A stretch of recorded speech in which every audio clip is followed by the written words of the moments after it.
that high school is huge. Now, you say there are 4 SWAT teams. How many personnel does that involve? Oh, I have no idea. Okay. Each individual SWAT team has different amounts on their team. And do you have a sufficient number of help there, or have you put out a distress call to other law enforcement? Absolutely. You we do have plenty enough. Of help. You have enough. All right. Oh, yeah. Deputy Baker, we thank you very much for joining us. I know you've got a lot in your hands. Appreciate you coming on. You're welcome. Thank you. Let's go back now to KMGH for their continuing live coverage of the events in Littleton, Colorado. Since the beginning of this incident, and finally, families are being reunited and are making their way home, trying to put this behind them. And I believe we are looking at a live picture from Leawood Elementary where some of those reunions are taking place. But keep in mind, at Columbine High School, there's a heartfelt reunion right there that you can see people there just obviously they can't believe that they're safe and are hoping everybody else that they know is safe. But as we are watching this, keep in mind at Columbine High School that police are still trying to track down 2 gunmen, at least 2 gunmen, who are the root of all of this. That is where we have 7 News anchor Mitch Jelniker standing by live. Mitch? Thank you, Sean. Again, as the latest we've been hearing from police here is that they don't know, not sure if they're 2 or 3 gunmen, nor are they totally sure on their ages or whether or not 1 or more of them may have actually been students here or students that had gone here some years ago. But they do know that from some of the students that a couple of them were wearing long black trench coats, and some of the students felt that one of them was carrying a sawed-off shotgun. Other students said the other gunman was carrying a semi-automatic handgun. This all happened around 11:25 or so, so it's been you know, well over 3 or 4 hours since this whole thing began. It is still unclear how many more, if there are more, students inside. We can tell you in about 10 minutes, just over my shoulder here in a moment, there's going to be a news conference among those speaking, not only the police, but Governor Bill Owens. We'll certainly have that live for you. You can hear that in its entirety. The latest thing we also heard from police in terms of injuries or whatnot was 14, but they did not tell us how many were actually shot or maybe just injured from the scuffle to get out of the building. Hold on just a second. Julie, go ahead. Paul, come in here for a minute. I get Paul Reinertson, 7 News reporter, and you just got some latest bit of information. Yeah, and this is off the radio. It's not confirmed, but the shots are being fired right now in the gym. So I don't know whether this is a confrontation or what at this point, but that's the latest information we got just a few minutes ago. Okay, latest from the police, shots fired, perhaps maybe even a concussion grenade or something inside from the SWAT teams. Again, we've seen SWAT teams, I've seen the narcotics teams, I've seen a SWAT team from the FBI, DA Bill Ritter from Denver, and as we said, Governor Bill Owens is coming this direction. Anybody and everybody is here, and I'm just checking over my shoulder here to make sure I'm not missing anything. It's because things are constantly happening. But that news conference, Sean, will start in about 10 minutes with the governor, and we'll certainly have that for you. Let's go back to you for a moment. Mitch, I don't know if you can still hear me, but let me ask you a quick question. Have they moved anybody back from the scene? Because if they are indeed going to make any move inside that high school, and if they are indeed using flash grenades, one of the first things they do is move people away from the scene. Have they moved you back at all? Yeah, you know what? Sean, I'm sorry. Let's spin around here, and I apologize, but there's a young man or you see there in the black, he has handcuffs on. This is so they're being escorted down Pierce towards Bowles.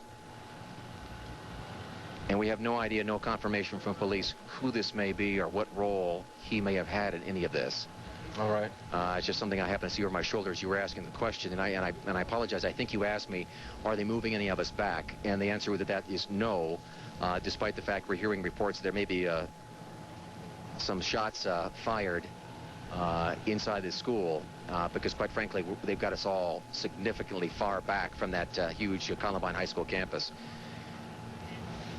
We're continuing to watch video of this, we can only assume is a suspect because they do have him in handcuffs as he's being watched by 7 News anchor, walked by 7 News anchor Mitch Jelniker. They're now putting him in the back of a car.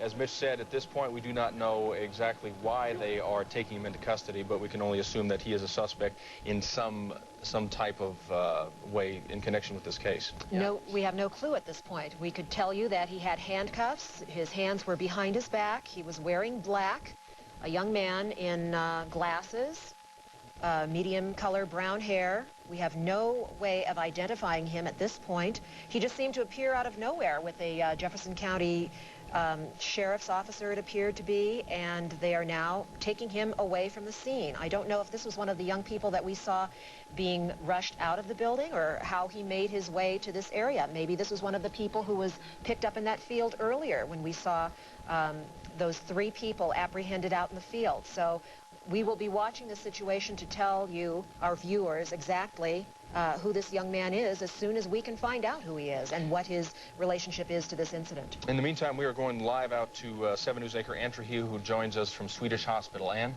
Sean, we've just had a very interesting twist. Police came out and told us that a carload of people left Columbine High School, and it was followed by a carload of people who apparently, possibly had weapons. And so police have staged an officer here outside the emergency room, and you can see him right there holding a very large weapon. I'm not familiar with weapons, so I can't tell you exactly what it is. Apparently it's a shotgun, and they were here just prepared in case something should happen. I know the details are very sketchy on this, but that's what they've told us, is that they are putting people on alert, not just here at Swedish, but at other hospitals as well, just in case. But again, very vague information, other than to say that a carload left Columbine High School. An ambulance, left Columbine High School, and it was followed by a carload of people, or so they thought, that possibly had some weapons. And so they have staged this officer again here with a shotgun just in case. So what that means, we certainly can't answer, and we don't want to speculate, but this is quite a change from the scene that we saw here just a few minutes ago. Sean? All right. Thank you very much. Thank you, Ann. And we have Mitch standing by for us at near the Columbine High School area with a somber announcement. Mitch? Well, Bertha and Sean, what we're understanding, we're trying to get the latest from police, and Julie Hayden stepped aside while I was on the air with you to try to get the latest on the situation there. Julie, what do you have? Well, right now I think we need to emphasize that the police officially are not confirming anything, but I did speak with a source talking about the situation inside the school, and the source said that it is very possible that there are numerous, and he used the word twice, numerous people, numerous fatalities inside the school. I asked him about the possibility of the suspects being among the fatalities, and he said that that is certainly a possibility. Now, let me explain why I think the police are hesitant about confirming all of this. Obviously, the situation inside is still a developing one with the SWAT team going through. They don't know for sure how many people are inside. They don't know for sure how many gunmen are inside. They don't want to tip their hand one way or the other, but they have been going through searching rooms. And again, the police source said this is one of the things they'll be talking about at this 4 o'clock news conference that they're going to be having here in a few minutes. But he said, yes, the possibility of numerous people dead, possibly the suspects, or at least some of the suspects. Okay, Julie, and one other thing we should mention that we had 7 News reporter Paul Reinertsen mentioned a moment ago that he had heard the reports that were shots being fired in the school. We did talk to someone with police, and they said that that is correct. There were some just a few moments ago. And you know, one thing I think, too, we should point out, there are dozens, literally dozens of ambulances here at the scene. I'm sure that they are going in and out of the school as the areas are cleared to try to help people, so that perhaps maybe someone may appear to be unconscious or something to that to a police officer at the scene. I'm sure the ambulances will be called in to work on those people as well. So a lot of work that can be done medically, too. Okay. Julie, thanks for that update on the situation. Sean, let's go back to you for a moment. Okay, thank you very much, Mitch. That's Mitch Jelniker reporting live from Columbine High School. That is one scene that we are telling you about. The other scene, one of tears and hopefully reunion for some parents, is Leawood Elementary.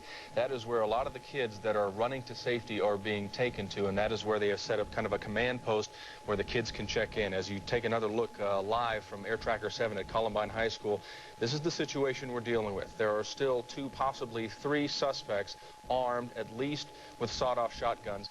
And at this point, police have not apprehended them. And we do not know at this point exactly how many children, how many students or staff members have been hurt. All of this information is coming to us as soon as we get it.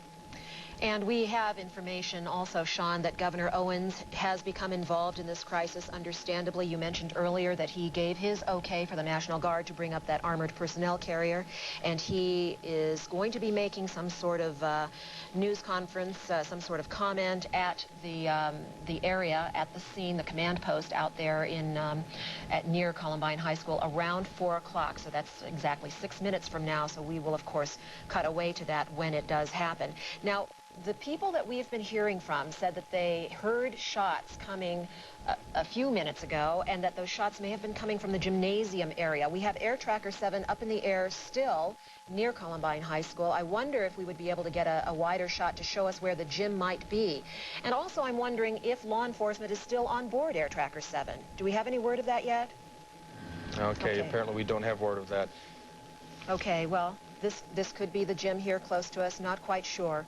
But Pat Woodard is standing by for us, where we do have some information at Leawood Elementary School as parents continue to be reunited with their children. That must be just so heartwarming, Pat. Yes, it is, but it's obviously a bittersweet moment knowing that their child is all right, at least in most of the cases that we've seen so far.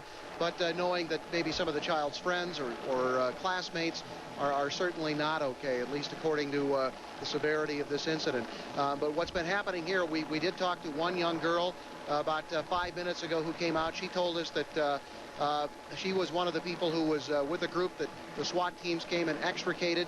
She said that it was obviously the worst experience that she'd ever had in her life or could ever even imagine in her life. Just a chaotic scene of shooting and screaming, people running to try to get to safety. As far as what's going on here now, parents continue to be reunited with their kids. As we mentioned, those reunions are very heartfelt, very emotional, and I think what most people want to do is just get those children aside, get them somewhere home, and give them a little bit of an extra hug. That's what's going on here now. Most certainly. Pat, have you seen any buses pull up in the last several minutes? Because in the last 10 to 15, we have not seen many students running from Columbine High School, and traditionally you'd be on the other end of that, where they put them in the bus and then take them over to Leawood Elementary. Are you seeing those buses still pulling up? No, we're not. Probably the last bus that we saw pull up with some students in pulled up maybe 20 or so minutes ago. So we're not seeing that right now. But what's happening is those students who have arrived are going through the school, getting reunited with their parents, and going home. All right. Okay, Pat, and the latest word that we have from the wire service is that at least 20 people have been hurt in the school shooting. At least 20 people injured, including the one girl whom you know about, who was shot 9 times. Others wounded were trapped inside for hours, as we have been reporting, and we are continuing to monitor the situation from Columbine High School as police, SWAT teams continue to check the area, going methodically through that school to try to find any more victims and the possible suspects. This is Air Tracker 7 once again showing you a sprawling shot and then zeroing in on some of the many emergency vehicles which have been brought onto the scene. We're going to go live now to 7 News anchor Mitch Jelniker, who has been monitoring the situation at the scene for us for the last several hours. Mitch, you mentioned, a couple minutes ago, 10 minutes ago, some people heard shots, possibly even flash grenades. Anything more of the like? No, we haven't. And let me emphasize here that we had heard over the scanner that they thought that there were shots being fired, and we got it confirmed from the police that there were some shots of some sort being fired. We don't know whether that was actually gunfire or some like concussion grenade, but that happened, I'd say about 5 or 10 minutes ago inside. But we've had no other word as to what that may have been or what that may have been involving. Is anybody standing down at this point? While you were talking, we showed a live shot from Air Tracker 7 where some of the SWAT team members were walking about, but they weren't... They almost appeared to be taking off some of their gear at this point. Is there any feeling from you that there's a stand-down mode about to come about here? I don't get any indication of that myself here, or certainly not any official word of that, but I can tell you that they'll often come in and relieve one another in waves, in groups of 6 or 10 or so. So that may be what we're seeing, is some of those that have been inside for quite some time. It's quite a tense situation, and so they pull themselves out, and then a new wave of them goes in. I'm standing quite close to an area where the governor is supposed to be speaking, and so as I talk, I'm going to be looking off to the side to make sure he's not stepping up to the microphone. Mitch, any sign of the governor yet? He's supposed to talk at 4 o'clock. Is he there? You see him right there. Situation here. In terms of the aid that you can provide, Governor, what can you do? Well, the state has done everything we've been asked. We've got the Colorado Bureau of Investigation involved. We have the State Patrol here in force. We also have the National Guard. We've authorized them to assist, and we're just here to help. And the state's trying to do its part in hopes that we can get these kids out safely. Governor, are you going to be talking to any of the parents here? You know, I will if it's appropriate. My wife and I are here to be of any help we can, but I know these parents have a lot more important things in their minds. They're hoping that their children are safe, and we are too. We have a daughter who's 16, who's a high school student, and we just can't imagine what these parents are going through today. Anything when you meet them, what can you say about Well, say our prayers are with you. If there's anything we can do, and we really feel for you and hope that your children are safe. I can't comment on that. I have heard some information, but the teams are still in the school, as you know, and so we're going to wait and hope and pray. Armored personnel carrier that was requested by the FBI. Why have you come to the school here? Just to see if I can be of any help, show the state's concern. In tragedies like this, I represent the state, and all of the eyes of the state are looking at these parents and hoping for the best. Does this point up the need for stricter controls to prevent weapons from coming into the schools? Rick, I'm not going to get into this at this point. These children are still in school. We can talk about the policies later. You don't thank you very much for coming along. No, I don't. I don't know how many children are still in, but it's more than we'd like. Do we know how many gunmen there are? No, I'm not going to comment. Some of the law enforcement authorities may know, but I'll let them talk about the law enforcement aspects of this. Say again, what are you going to tell the parents? Just we're parents. I mean, if representing Colorado, if we can be of any help, if it takes prayer, we'll pray. Anything we can do. It just seemed like this was the place to be right now. It seems like, Governor, that there's a lot of parents who haven't been able to locate their kids, even though the kids may be out. Is that a number one priority, or getting these kids in? Well, it is, and this is what the law enforcement authorities are trying to do: is A, get the children out of this school, and then B, get them united with their parents. There are a lot of children that are apparently out that aren't yet linked up with their parents, and that's what the state and local authorities and the Jefferson County Sheriff is trying to do right now. We've all talked to lots of parents today, and everyone expresses surprise with, they say, how can this happen? What do you tell them? You know, we don't know. It's happened. You know, there's a culture of violence. These are children that apparently don't have the same sorts of moral background that most of us would have, and you just can't explain it. There is no simple explanation for why children, teenagers, would go in and kill or injure other children. Governor, have you talked to any of the family members of students who were injured in this? No, we haven't. We just got here this moment. Mr. Lewis, do you have any comments, feelings for the parents for dealing with this? You as a mother of 3 kids? Not sure I can express that, but I know it's absolutely. This is KMGH 7 News, Denver, Colorado. We'll be going through. All right, we have been watching, as you see there, KMGH TV as well as KUSA and 2 other television stations in the Denver area, bringing us to CNN extra coverage as we try to cover the situation in Littleton, Colorado at Columbine High School. Here's what we know so far. About 11 o'clock this morning, or shortly thereafter, local time, it's about 2 hours, almost 4.5 hours ago at this point, at least two individuals, entered Columbine High School. They were heavily armed. Some students believe that these individuals are also students of this particular high school. There was a great deal of shooting that went on. Students took cover. A number of them were hit. We have at CNN confirmed at least 18 people that have been taken to local hospitals and have been treated. However, there have been a number of reports from police authorities in the area that they were able to look inside, that they were able to see some people down on the ground still inside the high school, and there's a great deal of concern for that. Throughout these last several hours, police have surrounded this place, this high school. They've cut it off from outside contact, and they have been working to try to free all the students who might be inside, either held as hostages or who were hiding themselves, to make sure they did not come in contact with a gunman. You see there a large group, one of the many large groups of students that the police were able to free. You see them coming out with their hands on their heads. That is a police precaution. They do not necessarily believe these children are involved, but they do have them come out with their hands up on their heads to make sure there is no confusion about who these young people are, that they are innocent, and they are just trying to get them to a safe place.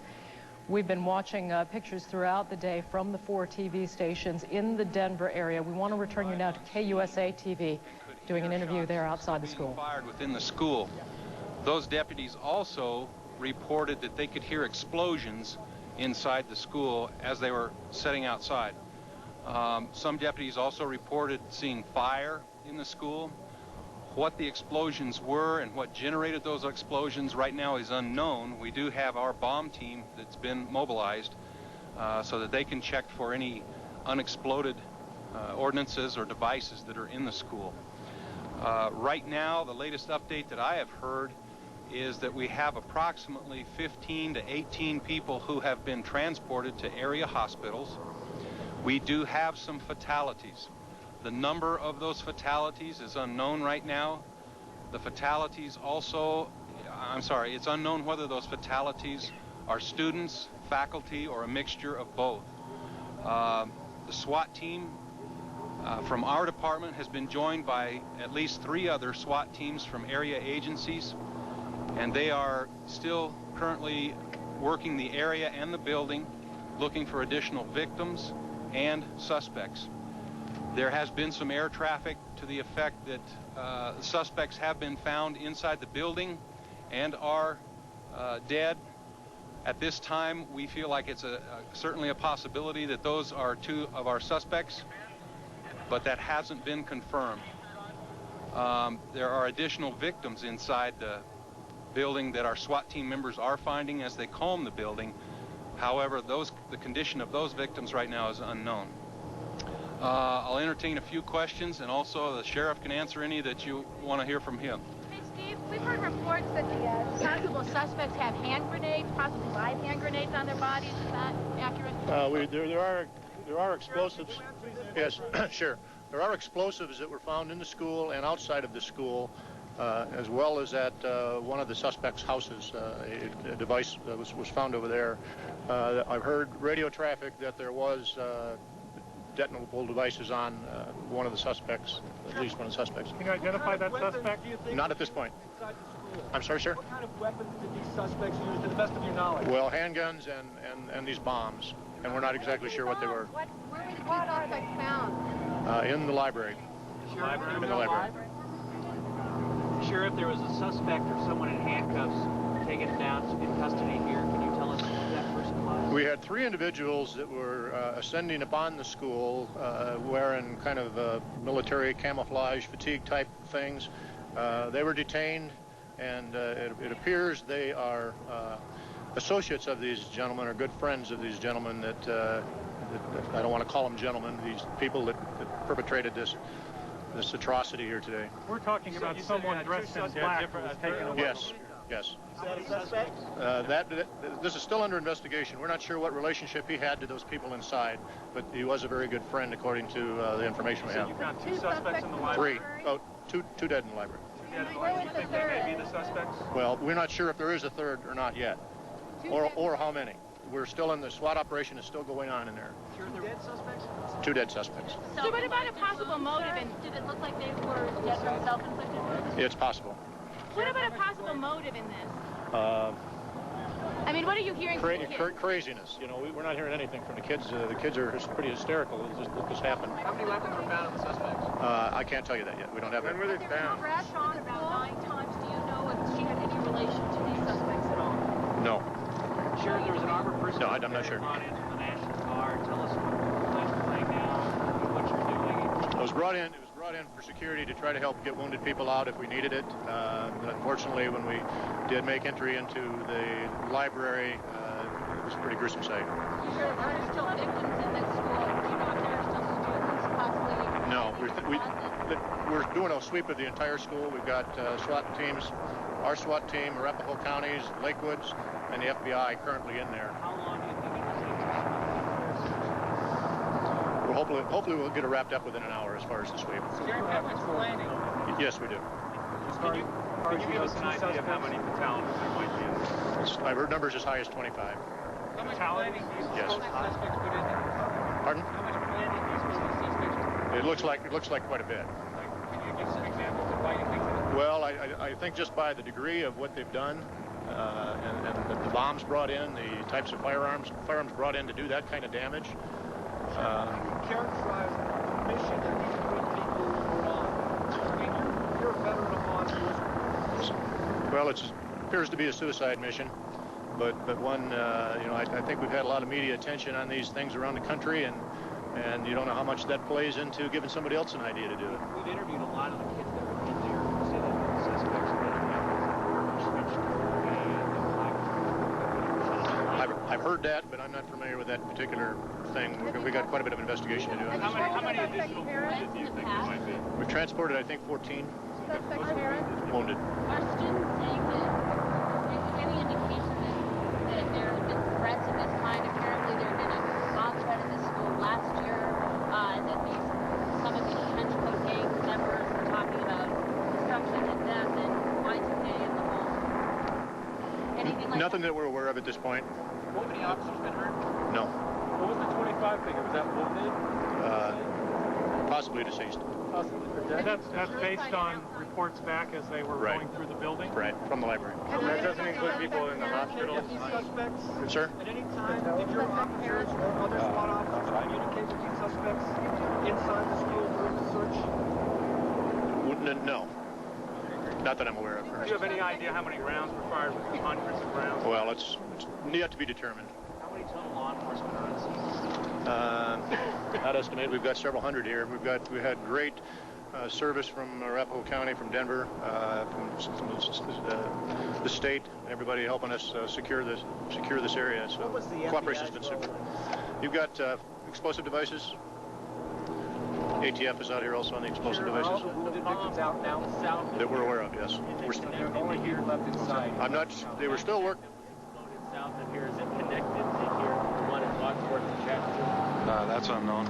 If they found it in the area, it was probably a precaution to take it and detonate it. Sheriff, would you finish that question you were about to ask? Okay. Could you ask that question again, please? About the 25, I believe, and whether he's thinking of fatalities and how many people are still left in there. Well, we hadn't completed the sweep when we come up here for the press conference, so the sweep is still going on in the school. Hopefully within about an hour we'll have that wrapped up. In terms of informing people, what's the game plan for tomorrow? School, I'm guessing, is probably still in lockdown. What do parents need to know about? We'll have somebody from the school district up here to touch onto those things and on the counseling things. Sheriff, the victims that you found and transported elsewhere, without being too gruesome, in terms of asking the question, was it multiple gunshots that these people suffered from? That's what it appears. That's what it appears. Multiple gunshots. Do you think there was automatic weapons your officers saw? I'm sorry? Can you tell us some of the things your officers saw? The only thing I can tell you is what I heard over the radio, and we've still got our SWAT people in there, so we have not had any personal contact with anybody that has actually been in the facility. They're still in there, and they've been in there since about 1 o'clock. Sir, was there any kind of confrontation between the officers and the two suspects who were found dead, and what time were they found? They weren't found until it was about an hour ago, Steve. Yeah, within the last hour. And those are definite suspects? Sir? The shots exchanged? No. No. Now, I was told by one young man out here that there were 3 people that went in. There were 2 in trench coats and 1 in a white shirt. Is that how you see it? We had 3 names. We've got 2 bodies that belong to 2 of those names up there, and the third name, the person was not in the school. Those 2 are... Is he in custody or she? Get me down. I can't tell you at that point. I don't know. I'm not aware. Yeah. They've made contact with him. Sheriff, were those 2 people students here? The ones that we picked up off the school grounds were ex-students, and the 2 suspects that are deceased are students. And were they wearing black trench coats? Near the body? I haven't seen the bodies yet or the crime scene. Did they have on black? I can't answer that. Did they have black trench coats? I can't answer that. I don't have those details. As we gather further information, we will release it to you. How soon will we get names for suspects? As soon as we can confirm death. Then notify family. Sheriff, has your office ever been told anything about this group or this kind of thing before? No. You've never heard of the black trench coat Mafia? No, I have not. Have you been in contact with their lawyers and suspects? Yes, because we're serving search warrants at those houses. And you said you found devices? And we found a device in one of the houses. What type of device was it? A bomb. A bomb? Guns? Can you tell us if it's a homemade bomb? I can't tell you. I don't have the details on it. I just know that there's a device A couple of students said there was a shotgun involved. Did you find a shotgun yet? I can't tell you anything about the scene because we haven't been in yet. They're still securing it. A couple of students said that the school is a booby trap. Well, there were bomb devices around the school. Any idea how many? Several were found. Undetonated, you mean? No. Any idea how many students were rescued by the SWAT team? Roughly, we figure we had about 900 students over here. And how many after officers right on the scene? Does this change your mind about the gun legislation that is now passing through the State House? Yeah, that's... The gun legislation currently, we got illegal activities of people bringing guns to school. They can't legally bring guns to school. I don't think this would have any bearing really on that, but it's the fact that you've got kids with automatic weapons is really a concern. What are these parents doing that are letting their kids have automatic weapons? Okay. Okay. There are still bomb devices around the school. There are still bomb devices around the school. Can you describe those? We have been listening to Sheriff John Stone in Jefferson County. He has confirmed a lot of information for us. The two suspects in the shooting at Columbine High School today, students at the school, are dead. They are inside the library area is what we understand. We also hear him talking about fatalities. We don't know if he's talking about the fatalities of the suspects in this case or perhaps other people that may be dead inside this.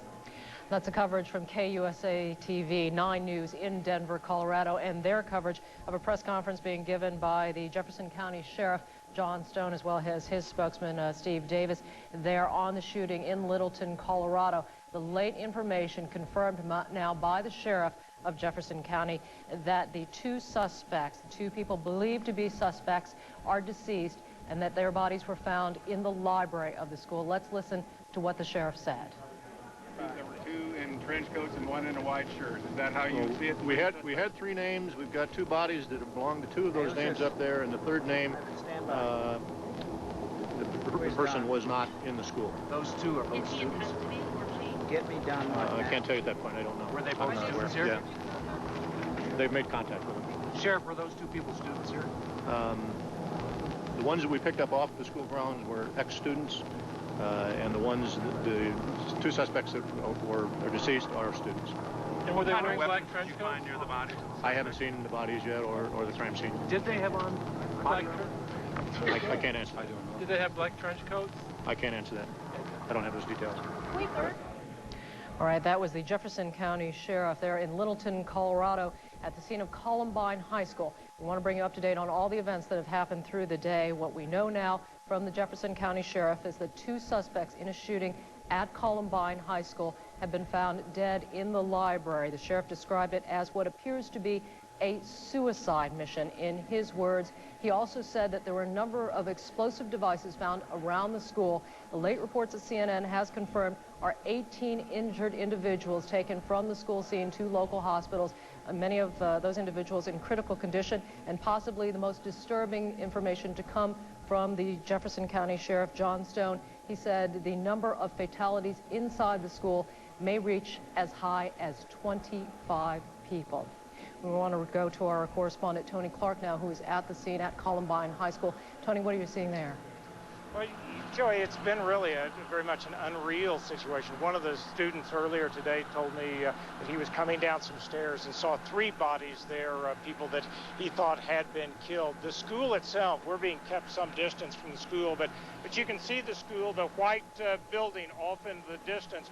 And what we have seen all day long is this has been a staging area for a couple of hundred law enforcement officers. We've seen members of the FBI, the Alcohol, Tobacco, and Firearms Unit. There were 4 SWAT teams that were sent into the school to begin searching the school. That search continuing. They're continuing to go through the school, even though they have found the bodies of the 2 people that are believed to be the suspects in this.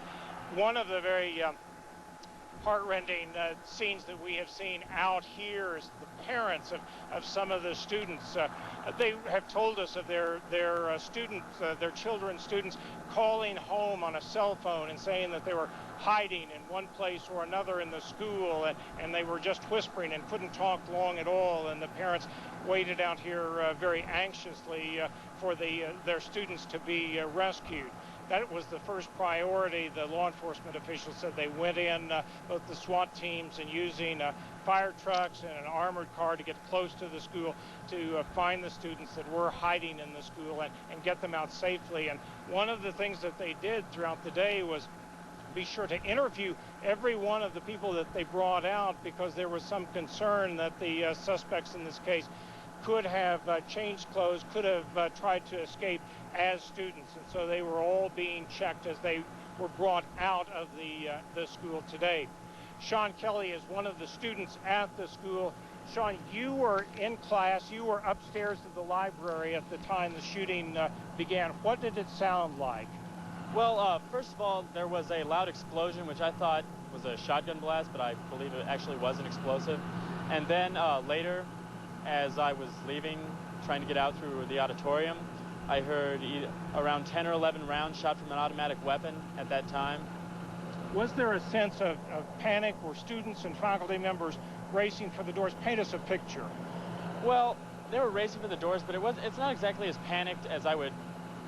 It was more of an organized panic. There were people running for the doors, but it tended to be like a single file line, and very methodical with getting out and orderly. Was there continual shooting, or would you hear a burst of gunfire and then a lull, or what was it like? As I was leaving, as I was running up the main hallway to get out, I did hear a few more gunshots, and then I believe people, as they were coming out, were saying that there were gunshots fired after that, long after that. As you left, did you see anyone who was wounded, or were you able to get out in perhaps one of the safer areas? I like to consider myself lucky. I got out in one of the safer areas. However, the plate glass window in front of the school was broken out. I do not know what that was from, but... Sean Kelly, thank you very much. As I said, we have had parents and students outside the school all day long trying to be reunited. Anxious parents, very worried parents, waiting to see if their students, their children were safe. The same with spouses whose husbands or wives worked there. One woman whose husband is a teacher told me a little while ago that her husband had called on one of the cell phones and said that he too and some students were hiding in the school, waiting to be rescued by law enforcement.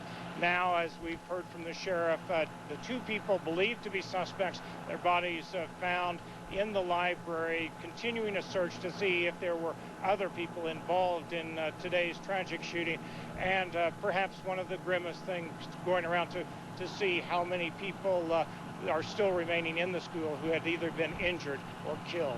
Joey? Tony, we heard from the sheriff as well, a concern about a number of explosive devices found at the scene, and indeed he also reported that a search of one of the presumed suspects' homes turned up a bomb.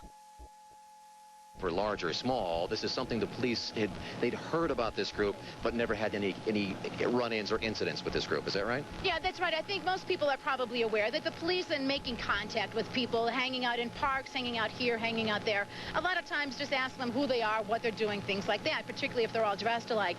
And the police said certainly they have heard of this so-called trench coat mafia, but as you said, never any kind of problem or violence or any hint of something like this. Okay. Julie Hayden, thank you for that latest from the police. Let's go back to you, Sean. All right, thank you very much. Ms. Jelniker reporting live outside of Columbine High School. We do have some new information we want to pass along as far as any meeting places are concerned with parents who are trying to get in touch with their children, students at Columbine High School. There are 3 different places, meeting places and gathering places: Columbine Library, Leawood Elementary, and Calvary Church. And we would also like to show you some videotape shot just a little bit ago of a reunion, a tearful reunion between a mother and a daughter. If we can take a look at that right now. Like 4 hours. And where did you hide? In the science hall. You hid in the science hall? Yeah. Did you see the gunman, or did you hear shots? I saw him before he was outside. I saw him there. What did he look like, and what kind of gun was he carrying? Could you tell? I couldn't tell. It wasn't a shotgun. I know one of them had a shotgun, but it wasn't a shotgun. How many kids were with you hiding? About 20 with me and where I was hiding, and then we got together with some more. How did you get out? The SWAT team directed us out where they had secured the area. Did you know hide, or did they teach you? Well, everyone started running, and people were getting trampled, and the teachers told us to hide. Most of us didn't know what was going on. So did all your friends get out that you know of? Not that I know of. Not all of them. Yeah. What's your name? Mary. Mary, what's your last name? Arabu. How do you spell that? Oh, B-A. Well, this is no longer obviously merely an incident at Columbine High School. This has tragic proportions of national consequence, and we are hearing more and more about how tragic this could be. We heard recently of a news conference with police out at the scene where possibly 25 people may be dead as a result of what has happened at Columbine High School. Mitch Jelniker is standing by for us at the command post with more. Mitch? Bertha, we've been seeing those scenes all day long where waves of children come out in groups of 20 or 25 or 75. Our own Paul Reinerton was with one of the groups, then they came out this last wave. Well, Mitch, this had to have been a harrowing day for all of these kids who got stuck there. We knew most of the kids were evacuated, but then we saw, and we can go to the video of this sea of kids coming out. Parents were sitting around waiting just desperately to find out whether or not their kids were amongst these groups. People were yelling and screaming, is my kid amongst you, or did anybody see so-and-so? Many of these kids hid in closets in the school.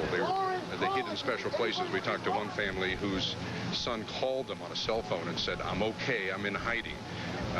We're hearing all of these really harrowing stories for the whole day. This is a trauma that they may never get over.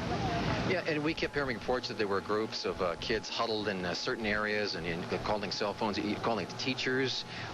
We even heard some word that the police were talking to some of the kids in there to try to help some of those that may be injured. Did you hear any of that from the students? Yes, I did, and there was a lot of imaginative things going on to try and we talked to one boy, and I think you had him on in the air earlier, who said in the biology class he had everybody turn the tables over and get down below him, and he just kind of took control, just a little.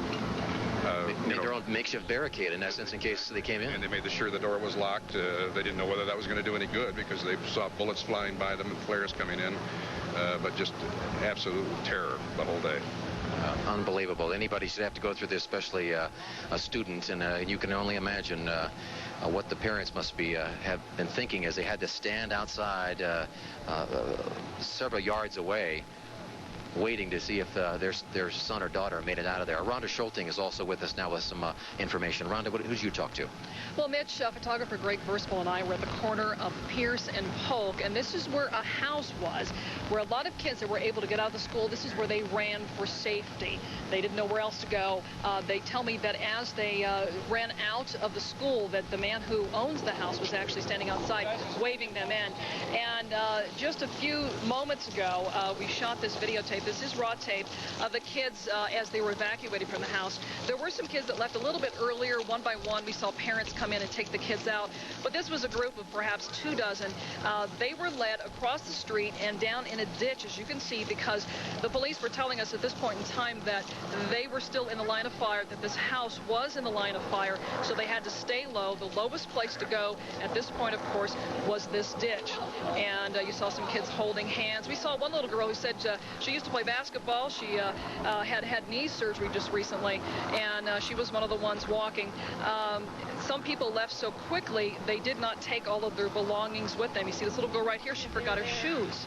And photographer Greg Verspel did talk to her a little bit about that. Yeah, actually I had my shoes, but when I knew we had to run, I lost them. So I was just coming from the Commons when the janitors were telling everybody to get down.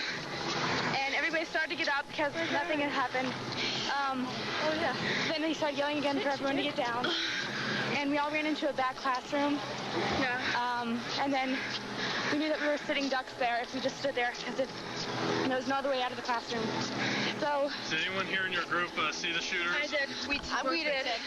What happened? We heard 3 gunshots, and I said it was gunshots, and Heather was like, no, it wasn't, and then she got up, and then I got up, and we walked over there. We saw 3 guys with guns.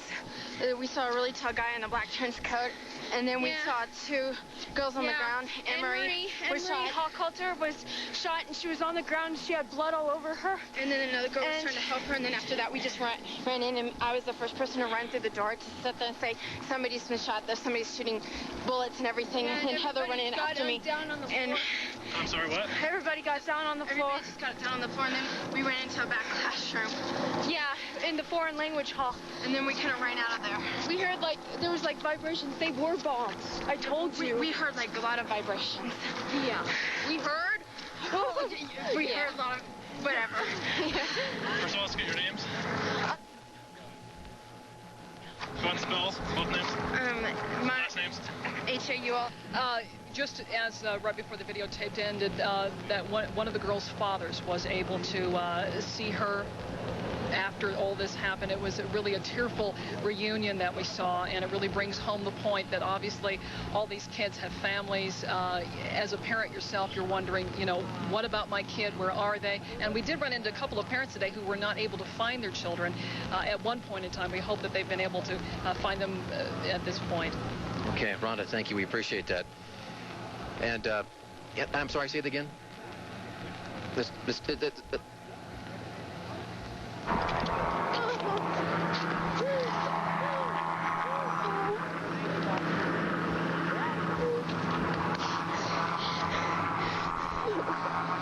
glad you're okay.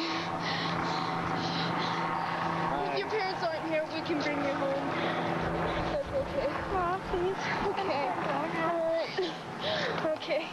Let's go home.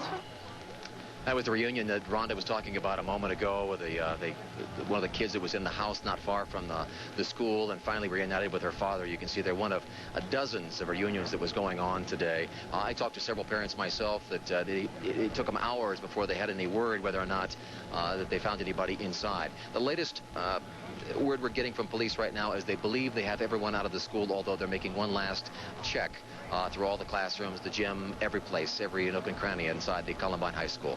Bertha? Thank you, Mitch. Well, that was an amazing reunion that we just witnessed there. Awfully hard to be away from your child for so long. We are in our 5th hour of this tragedy, and we are going to need help coping with it. Let's go now to Pat Woodard, who is standing by at Leawood Elementary, where parents are still trying to connect with their children. Pat? Yeah, the good news is that this large crowd of parents here is slowly but surely starting to filter out of the area after being connected with their kids. They're not wasting a lot of time around here. I think many of them want to get home as soon as possible and spend some time with the children, especially after an incident like today. But we do still have a number of people who have not been able to connect with their kids. They're still very frustrated. They say that they're not really getting a lot of information yet, and all they can do is really wait and hope that their child will show up here soon, or at least that they'll get some sort of word about where that child is. Now, as you mentioned, there are still people that are filtering out of the school here. They're still being reunited with parents.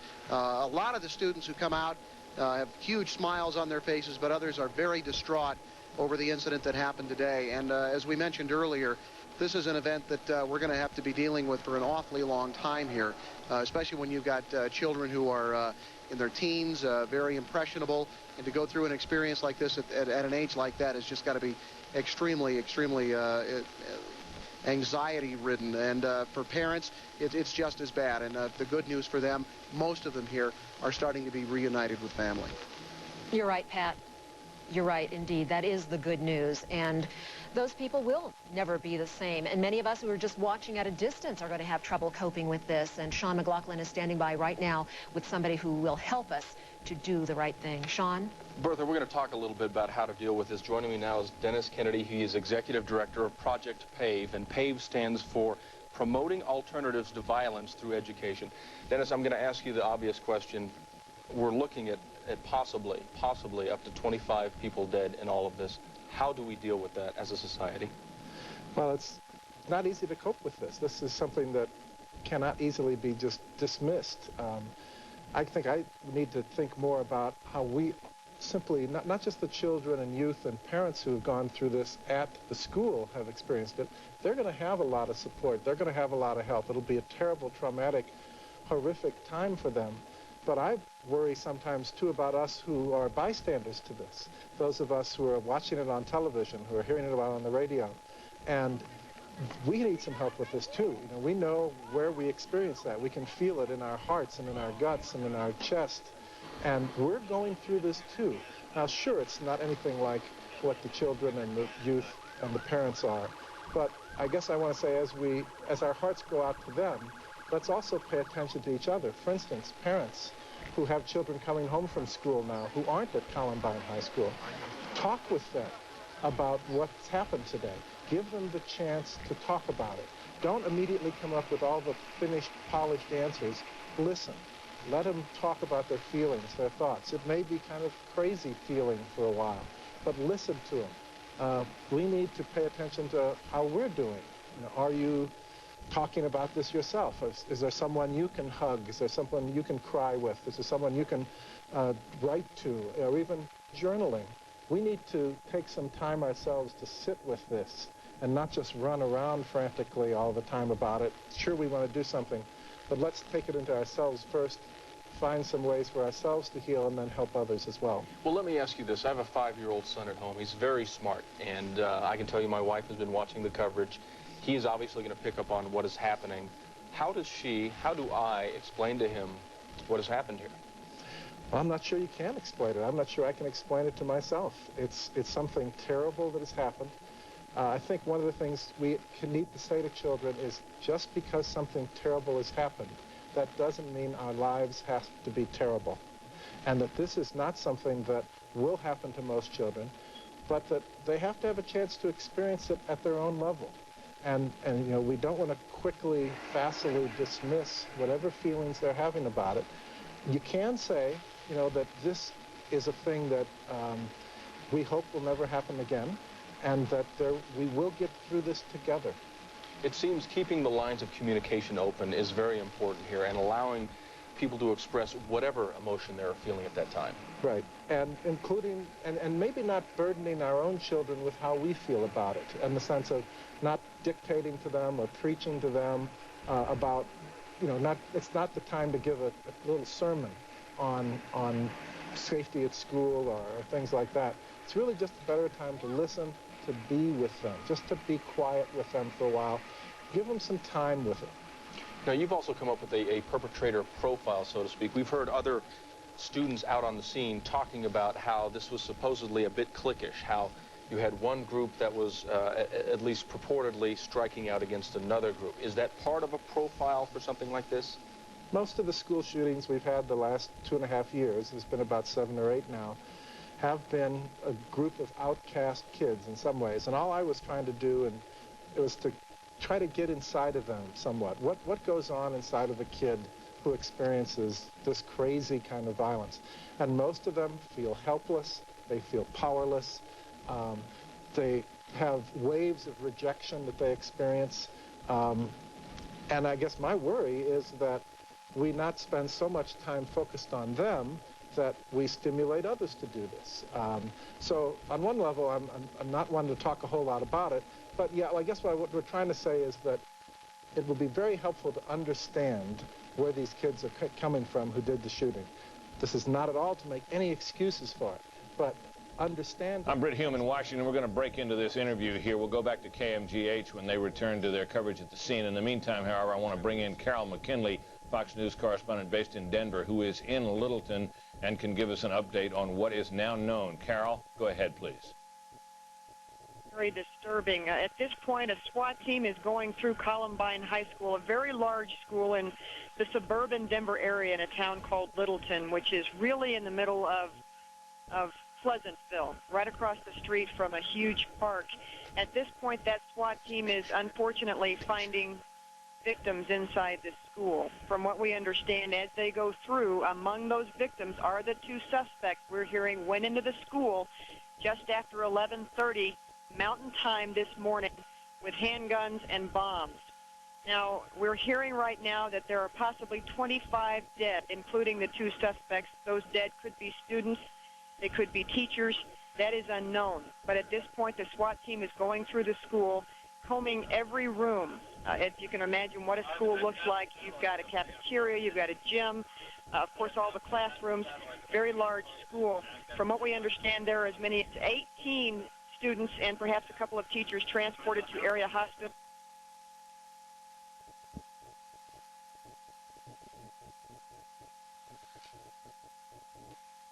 All right, we've apparently lost Carol McKinley's phone signal. There you see a young man who was led away from the scene, and it was there was some thought at the time that he might be one of the suspects, but police are now saying that the 2 that were considered to be certainly suspects have been found dead at the scene, apparently of self-inflicted wounds. Let's go now to Mitch Jelniker, who is a KMG reporter at the scene. There have, inside that school, they have found little knapsacks and kind of booby traps with some kind of explosive devices in there. So we have been hearing some talk of some Bob squads moving in and getting closer to the scene. We may have a shot here from Air Tracker 7 showing some of that activity, where you see the kind of traditional trucks with the little bomb squad trailer, where they often detonate those devices. And they have been moving into various areas of the school. Again, the latest word we have is perhaps 25 dead. They believe they have everyone out of the building. They're making double and triple checking that. And they believe they also have some explosive devices hidden in knapsacks, lockers, and whatnot, presumably by these two suspects, which they believe are among the two dead, but that is yet to be confirmed as well. You see the Denver police bomb squad units there, both of those with trailers with the devices in the back where they put an explosive device where they could detonate those things. So still quite a tense situation here. Is teachers and some students and still some parents are hanging out just trying to make sure that they do have everyone accounted for. And most of those are moving off to the elementary school and a library down the road here, down Bowles. So the crime tape is still up. It is still very much a crime scene, although they believe the situation is over. They're just scouring the school to make sure they haven't find somebody hunkered down somewhere, hidden under a stage or something, or perhaps another gunman, and perhaps another booby trap. So it's far from over. Let's go to Bertha. Okay, Mitch, thank you so much. And you just bring up the point that if we have upwards of 25 people dead, we do have some confirmed fatalities by the police, and 19 people hospitalized, we could have 40-plus people involved as victims in this incident. It is an incredible tragedy. Just shocking to think that this could happen in our own backyard. And we are making headlines across the country, you can bet, with this story. Unfortunately. Lance, certainly, we don't want to make headlines in this kind of a case, but it is happening. Lance Hernandez is standing by for us right now. Lance, I can just tell you have moved from a hospital. You are now at Jefferson County School headquarters, is that right? Yes, I am. They held a news conference a few minutes ago with the school district's response to this tragedy, and with me right now is the superintendent of Jefferson County Public Schools, Dr. Jane Hammond. We're hearing now from authorities that there may be, or confirmed, at least 25 fatalities. I have heard that. This is a terrible tragedy for our community. I understand that the school district is doing what it can now to help the students, staff members, and families that have been impacted by this. Our focus this afternoon has been on creating as much safety as we can at not only at Columbine High School, but the surrounding schools. We are now working on the kinds of supports and services that our community needs, our students need, and our staff. And so that's really where we're putting our energy right now. Okay, I understand that there are 1,800 to 1,900 students that attend school at Columbine. We've heard today from other students that were in the school when this happened about a group called the Trenchcoat Mafia, and I know you were asked about that during the news conference. Are school officials aware of this group at all and what it is? We're just now hearing about it in the last few days. We were not aware of it before, so I'm not sure if it's something that's just developed, but we are looking into it right now. Okay. This is always something that happens elsewhere. We've never heard anything like this in the metro area before. You mentioned in the news conference as well that you take security very seriously in Jeffco schools, but that none of them have ever really had a need for any kind of metal detectors or anything like that. Right, we've never had a need, but now we see this tragedy has certainly brought security to a whole new level for us. And we're going to have to work with our community to say, what do we need to do to create the kind of safety that our families need? This tragedy will impact our community for a very, very long time. And tonight, there are some things that are being done to try to help. Yes, there is going to be a gathering at a Catholic church that is on Bowles, just west of Kipling. There will be a service at 7 o'clock, and it is open now for people to come and gather. There will be supports and services there, and then the service will be at 7 o'clock this evening. All right, we'll speak more with you briefly. Again, thank you, Dr. Hammond. She is the school superintendent here at Jeffco Public Schools. She was making reference to that church service tonight at Light of the World Catholic Church down there in southwestern Jefferson County. Back to you. Okay, Lance, a terrible day in Jefferson County. Thank you for that report. We are hearing from community leaders and statewide leaders. Earlier in the newscast, Governor Bill Owens was telling us about what he deemed to be a culture of violence, which may have led to all of this. But he said something quite appropriate, which all of us may lean to at this time, especially parents, is that tonight, most certainly, he said he will go home and hug his kids. Now, you were talking a little bit earlier about being victimized. And in a sense, this whole community has been victimized, and that's one thing that Dennis Kennedy of Project PAVE was talking about, that just because your child does not go to Columbine, just because you have no personal connection to that school, you do need to vent with whatever emotions you are feeling right now. There are certainly a lot of emotions at the scene right now at Columbine High School. That is where 7 News anchor Mitch Jelniker is standing by. Mitch? Thank you, Sean. We're standing here with Sheriff John Stone with the Jefferson County Sheriff's Department, and we just want to get the very latest. So thank you for taking time to join us. The latest figure we had heard from you and others about 45 minutes ago was we believe we have 25 dead. Is that still the correct number? That's correct. I haven't had a chance to get down to their command center, and they weren't done sweeping the school yet, so we still had SWAT operations going on in there, so that was the number as of 45 minutes ago. And do we know if does that also include the gunman? That's 2 of the gunmen, 2 of the believed gunmen. There was thought for a while there may be 2 gunmen, then there was another thought there might be 3. What is the final decision on that? Well, we don't know. We don't know if there's still anybody left in there. That'll be determined when the SWAT operation is complete, and I think we were close to wrapping that up.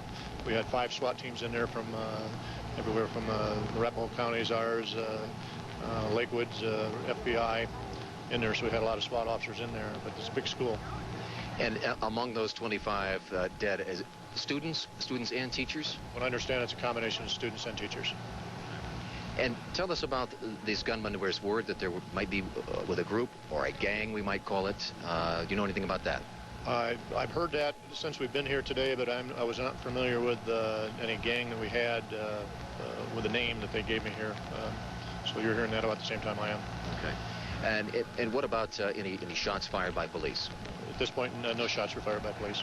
Okay. There were a series, at some points we heard the students thought they heard explosions and some gunfire. Would that have been the gunman in each case? I believe that's the gunman in every case. Okay. All right, Sheriff John Stone, we thank you for joining us. I know you need to run. I appreciate your the latest on that, what's going on here at Columbine High School. Sean, let's go back to you. All right, thank you very much, Mitch Jelniker. Certainly some startling information. This is the news we hoped we would not get this afternoon. We have been covering this for more than 5 hours today, and at first there were reports trickling out of casualties, and obviously there were people hurt, but as Mitch and as Jefferson County Sheriff John Stone has told us, they are getting reports of at least 25 fatalities, a mixture of students and faculty. They are still trying to sort it all out. As you heard the sheriff say, they are sweeping the building at this point.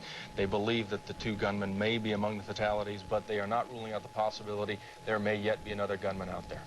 It is absolutely numbing news to think that there are dead people in one of our local high schools, but this is the result, the consequence of 2 gunmen, maybe 3, walking into Columbine High School this morning at 11:30, and 5 hours later, we are talking about a number of fatalities. It's unconfirmed how many. We think now that there may be 25 people dead inside the school. We know of 19 people being treated at local hospitals, and a lot of victims otherwise. People who witnessed this, people like you and me who are reporting on it and watching this. We are now coming to terms with what has happened in our community. Columbine High School, a school of 1,800 students, will never be the same as the result of this. And the superintendent of Jefferson County Public Schools, Dr. Jane Hammond, the woman that Lance Hernandez interviewed, said that it's going to take a long time for us to come to grips with what has happened in our community. This is affecting the whole community, and not to make light of any situation, we do want to pass along some information. The Rockies have canceled their baseball game, which had been scheduled for this evening. They are obviously feeling the full brunt of this trauma, as the entire community is. Once again, the Rockies have canceled their baseball game because of this. This is a time where the community, you will see, does pull together quite a bit. Well, we certainly hope so. This is the nature of Colorado. That's why we love Colorado so much. The reverberations are beginning to be felt, though, with the cancellation of the Rockies game. There's a lot that we are going to notice that happens as a result of this terrible tragedy as people come together, reach out to one another. Remember not so long ago when there was a terrible crash in Aurora that claimed the life of a wrestler, and a neighboring school, perhaps a competitor school, rival school, came through and had a blood drive for that student, the surviving student who was in that same vehicle.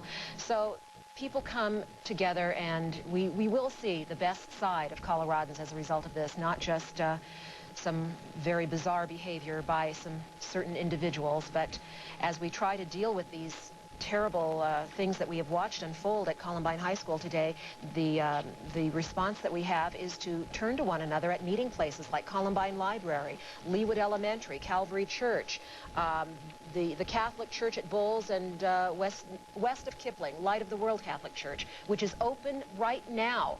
If anybody would like to go there and just have some peaceful time to be with one another or to be alone, it is open now, but at 7 o'clock there will be a service. So in a more formal way, people can comfort one another and reach out to one another. This is the time right now when law enforcement agencies are, as they put it, trying to wrap it all up. There's a final search of the building. They are trying to get all of the numbers, which they will pass on to us. You're looking at another live picture out at Columbine High School. We're going to keep a close eye on KMGH's coverage of this terrible story from Littleton, Colorado, where it is now believed as many as 25 people may have died. But just for a moment, let's talk to Carol McKinley, our Fox News correspondent from Denver, who is at the scene. Carol, you were reporting earlier that two of the believed alleged gunmen are dead, and the word is that those were self-inflicted wounds. Is that your understanding? One of the Jefferson County sheriffs here, Britt, called it a suicide mission.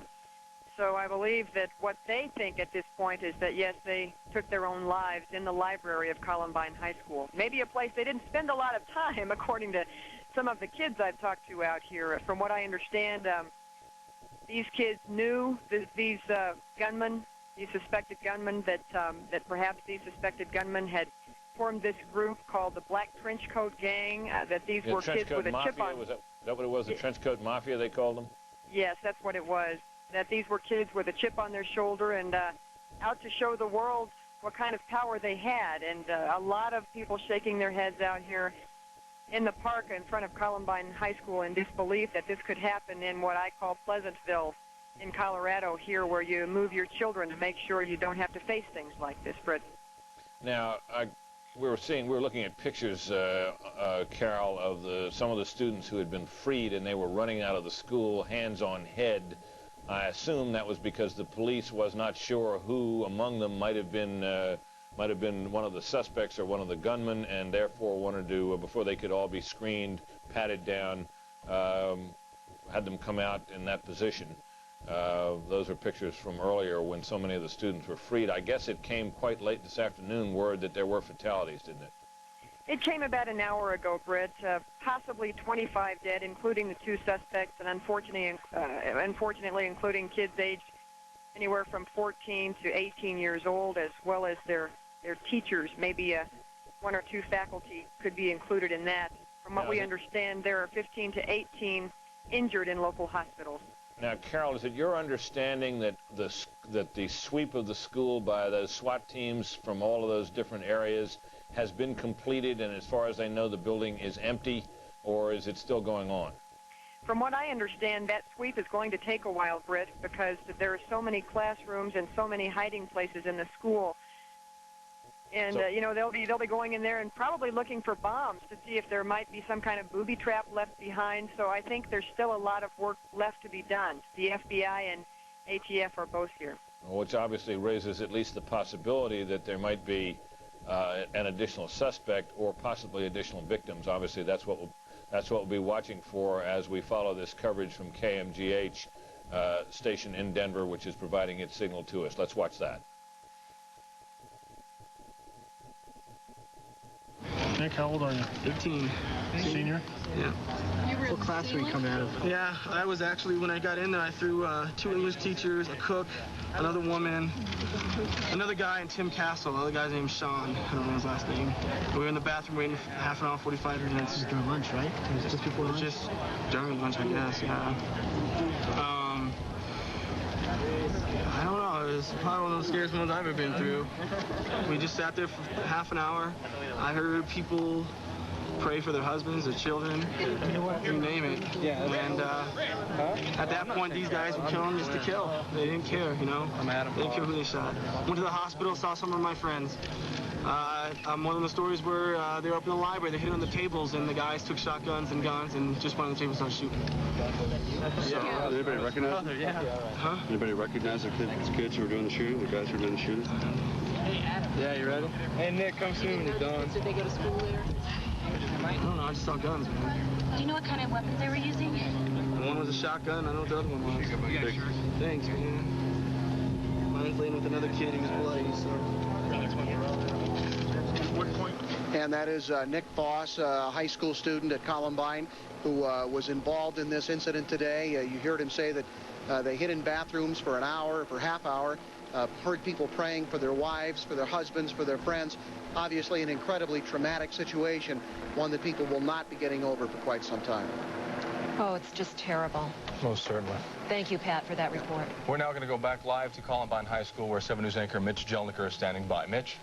Sean, you know, I was just thinking a moment ago, it was about 4 years ago this week that you and I were in Oklahoma City covering that tragedy. And like this one, it's one of those things where you just can't believe it's going to happen in anywhere in your metro area, and who would be behind something and why. Those are the kind of questions we're all going to be asking ourselves for weeks to come, and I think that the psychologist we had on earlier was right. It's something you have to be prepared to talk to our kids about, because these are going to be a lot of questions no matter where you live in Colorado. It's something that I think the people that lived through the Oklahoma City bombing would tell you that you don't get over, but you work through. And that may seem like a long time down the road from now, but it is something that can happen if we work together as a community and try to get through this. You never really totally get over it, as you know. There's nothing new from police from this vantage point. They are still continuing their sweep through the school to make sure that there is no one else in there, be it either a student who is hunkered down somewhere, a teacher, a staff member, or also looking for some kind of booby traps. We showed you earlier that the Denver police bomb squad was out there just in case they found any more of those little knapsacks with explosive devices in it, presumably left behind by the suspects, which police told us a while ago appear to be among those 25 dead. Steve, you have anything new for me? No, okay. I just would look at one of our reporters off to the side here, just making sure there were no updates there. Sean, that's the latest. Mitch, I was making the same comparison in the back of my mind with Oklahoma City.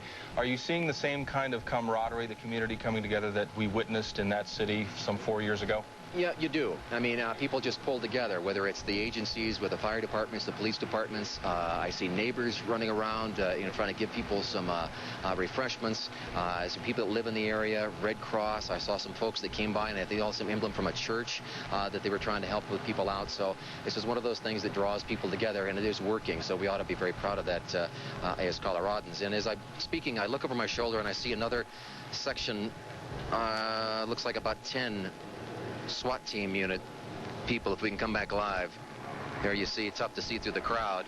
I see 2, 4, 6, 8, about 11. About 11 there from a SWAT team. Julie Hayden is with me now. Julie, where are these from? Well, I'm not sure where these are from. I believe that they are federal officers. We saw them getting out of a white van down there. I believe what they're going to be doing is helping the officers. You can see they had those shields there with them clear the building. One of the things that we're hearing is that the suspects have booby-trapped the building. So as the officers are continuing to go through to try to clear it, obviously they have to do that very carefully. You can't just kick in a door and walk in. You have to make sure that there are no booby traps inside.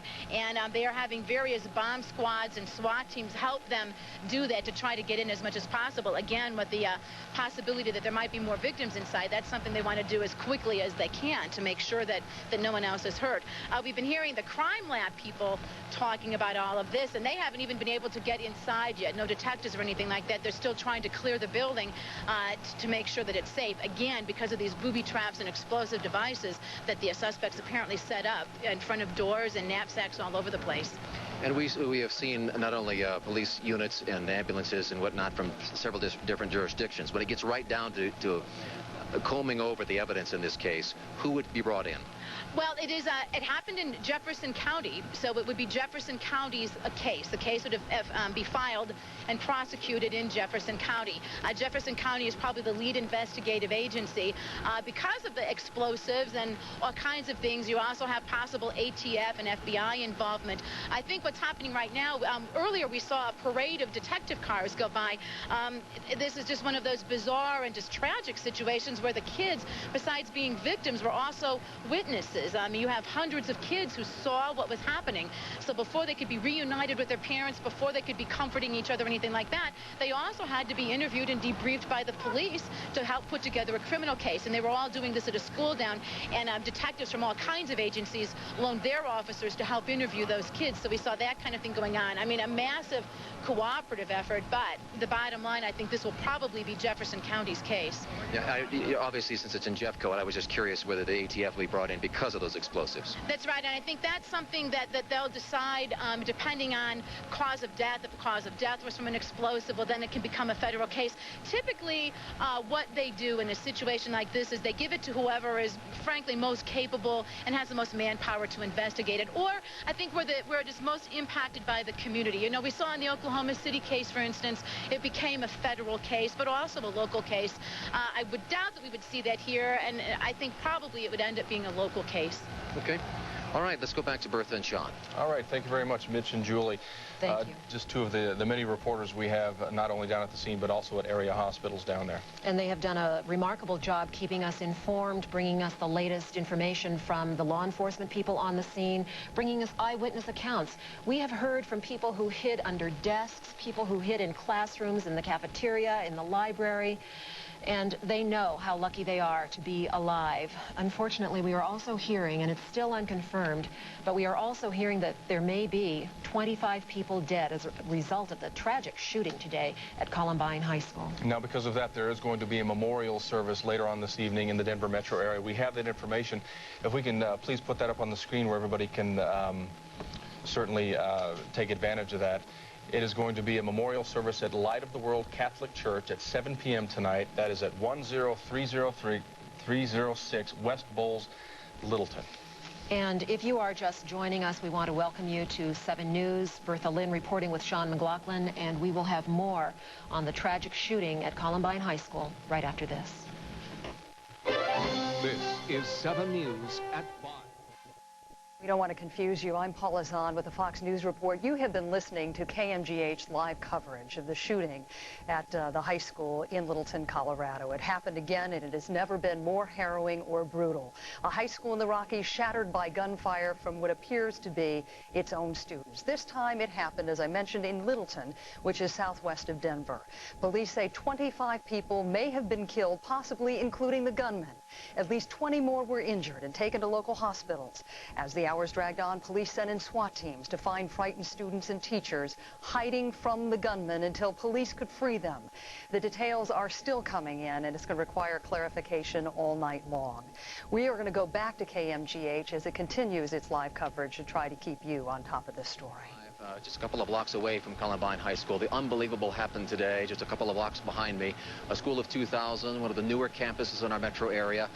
2 young men walked into the school dressed in black overcoats with guns. Some say sawed-off shotgun, others say semi-automatic weapons. It opened fire, first in the parking lot and in the cafeteria of the school. We're hearing now 25 dead and numerous injured.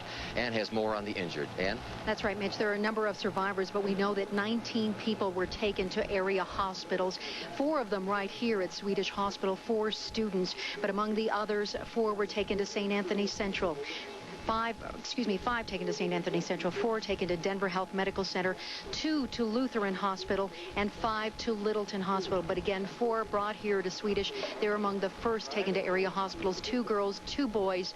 3 of them were in surgery at last note. One of them, a young woman, had 9 gunshot wounds to the chest. She was in surgery earlier, came out, and she's doing just fine, in stable condition at last word from hospital spokespeople. Now, if you're sitting at home right now wondering what is going on and what can I do to help, one thing that you can do, which could be a great help to area hospital, is to donate blood. You can call the Bonfils Blood Center and find out what location is closest to you. We do know that the Lowry Center is open until 8 o'clock tonight, and you can go there and donate blood if you would like. There is one number that we can give you, and that is 303-366-2000, or again, the Bonfils Blood Center, 341-4000. But again, the Lowry site is open until 8 o'clock tonight, and that is something that you can do today to help try to make sense of a very senseless crime. Mitch? And thank you. One of the things police here on the scene are searching for is a motive. Why? Why all this happened? 7 News anchor Wayne Herman takes a look back at what happened and what started about 5 hours ago. The trouble started at Columbine High School just before the noon hour. Young men dressed in long black trench coats entered the school and reportedly opened fire. They said, "Oh, we know you. Get out here fast. Get out of here." They yelled when we left. Yeah, because they were going to blow up the library. Some explosions were also reported inside the school. We could feel the explosions from the commons is right below. You just feel it shake, and the plaster would fall, and the books would fall, and... A number of students were hit by the gunfire. People were yelling, "Help me, help me." You couldn't do anything because there was blood everywhere, and everyone was... The two guys were around, and they were shooting people left and right. Police, then ambulances, and SWAT teams responded. The area became a virtual gridlock of emergency vehicles, media, students, and parents. A makeshift triage was set up on the lawn of one suburban home. It quickly filled with wounded and frightened students. Parents, their faces filled with fear, raced to find their children. The wounded were taken to a number of Denver area hospitals. Jefferson County sheriffs flew on Air Tracker 7 to view the roof of the school, fearing that one of the attackers might be using it as a vantage point, as a sniper would. Throughout the afternoon, SWAT teams surrounded the school, believing that the attackers were still inside the building. Countless students were trapped inside that building, hiding, hoping for a way out. Just before 3, SWAT teams were able to help some of the students escape.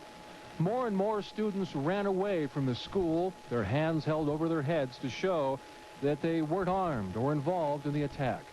And as the day wore on, it became painfully obvious that a Colorado high school had become a killing ground. 7 News anchor Wayne Herman there. When this happened, several police agencies from all across the metro area descended upon Columbine High School, not far from Bowles and Wadsworth. 7 News reporter Julie Hayden covers police issues for us and has for years. What is the latest? What are they doing right now? And we are now dipping out of the KMGH live coverage to join Lieutenant Dennis Potter of the Jefferson County Sheriff's Department, which is overseeing this investigation, on the telephone. Thank you very much for joining us this evening. Your boss, the Jefferson County Sheriff, has now said this appears to have been a suicide mission. Do you know how he came to that Well, perhaps because the two students that went into the school to open fire to begin with eventually became deceased themselves, and it wasn't at the hands of our SWAT teams. So the assumption can be made that they committed suicide. There was a report about an hour and a half ago that there was exchange of gunfire from the inside out. Do you know, or can you confirm right now, how long the gunmen were dead before your folks got in there?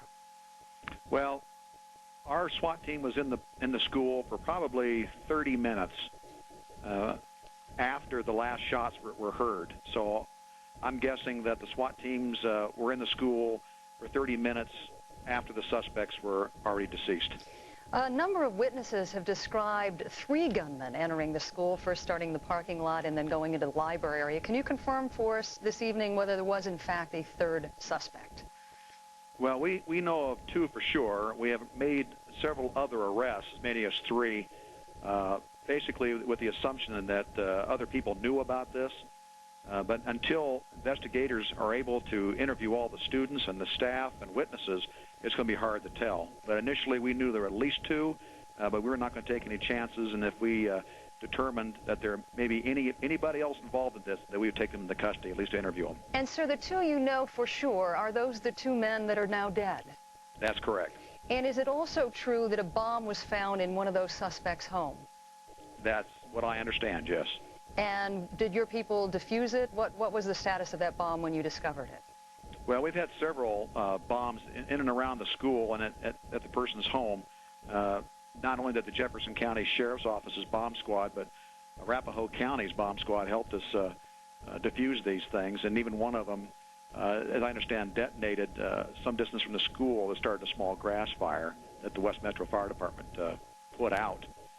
We haven't confirmed that that's related until our investigators get there and compare the bomb fragments. Can you give us a description of those bombs? Were they pretty rudimentary devices, or were they pretty sophisticated? I did not see them myself, but I understand they were just rudimentary pipe bombs. Okay, so that would explain the number of witnesses today who told us earlier that they did, in fact, see pipe bombs. Yes, well, I would venture to say that's probably accurate. I mean, most people can pretty much figure that out instantly, especially when these two walked in with their guns and started shooting. There's a lot of witnesses. And, Lieutenant, can you give us a better idea of the kinds of weapons that these suspects had on them? Well, that hasn't been confirmed totally as yet either. My first thought is that for sure it was shotguns. If there's any automatic weapons, I'm unfamiliar with that at all, at least right now, until we finish our investigation. It would appear as though they must have had quite a bit of ammunition to be able to stave off the SWAT teams as long as they did. Is that a fair assumption to make? That is a fair assumption to make. I'm assuming they had a lot of ammunition. And is there any information on how they got so much stuff into the school? Is it a possibility that they stored this stuff ahead of time? No. No, we have a school resource officer at Columbine High School, and when this started, he was right in the middle of the hallway, who's constantly aware of what's going on in the school. If there was anything like that happening, we would have known about it, or at least the school staff would have known about it. So I'm comfortable in saying is that these two people walked into the school armed before they got to the school. And can you give us any information on how long you think the bombs were placed in the in the hallways of the school? Well, that could have happened right then. I mean, there was 10 to 15 minutes. A lot of things could happen. Obviously, if somebody put a pipe bomb in the middle of a hallway of a school that has over 2,000 students, somebody would have known it right away. So I'm guessing that they walked in with the pipe bomb, set them on the ground, either detonate them or wanted to detonate them, and then continued on with their killing spree. Lieutenant Potter, we had a number of disturbing conversations with witnesses very recently, and they believed and they claimed they knew who these gunmen were, that these men were members of a group called the Trenchcoat Mafia, guys who had threatened some students in the past for making fun of them. Can you confirm for us that that group even exists? I didn't hear about that group until today. So it's very new to me, but I don't doubt it. I just didn't know about them before. Is that where your investigation is leading you? Is that a possibility that these suspects were, in fact, a member of this group? Well, certainly with that information, we would look at all associates, anybody involved with that group, indirectly or directly, we're going to be talking to, and if they're any way responsible for this, will be held accountable for it. And a number of eyewitnesses said when they opened fire in the library, they posed the question, are any of you jocks? And basically, if you are dead. Can you confirm for us that that took place? No, I can't confirm that. I know through a lot of interviews that the media's had with some of the students that was said, but I think I'd like to wait until the investigators talk to them to verify that. There's a lot of emotion right now, and we want to make sure that we have the facts so nothing gets biased at all. Yeah, that clearly is one of the most challenging parts of covering this kind of story, given what these kids had to endure today in the library and in the parking lot. But have you been able to piece together any more information as to why these suspects would have been so angry at their classmates, or perhaps their teachers for that matter? No, I think it's just a tragic, very, very tragic situation that we have to try to guess motives of people who do things like this. I guess in the law enforcement service, we're a lot more objective to figure out why they do this. We're just saying we're going to make sure they don't do it again. And a lot of questions will be asked about how we can prevent this in the future if we can. And I'm sure the school staff at Columbine High School, which I know personally have done an excellent job with their students, it's just hard to manage 2,000 students and know everything that's going on. So I think collectively we'll come to some kind of a resolution to this. I guess which was so stunning as we watched the story play out is this is a school that has some 1,800 students. And it was not very clear until just about an hour and a half ago how many kids were still trapped inside. Can you give us some more information on that?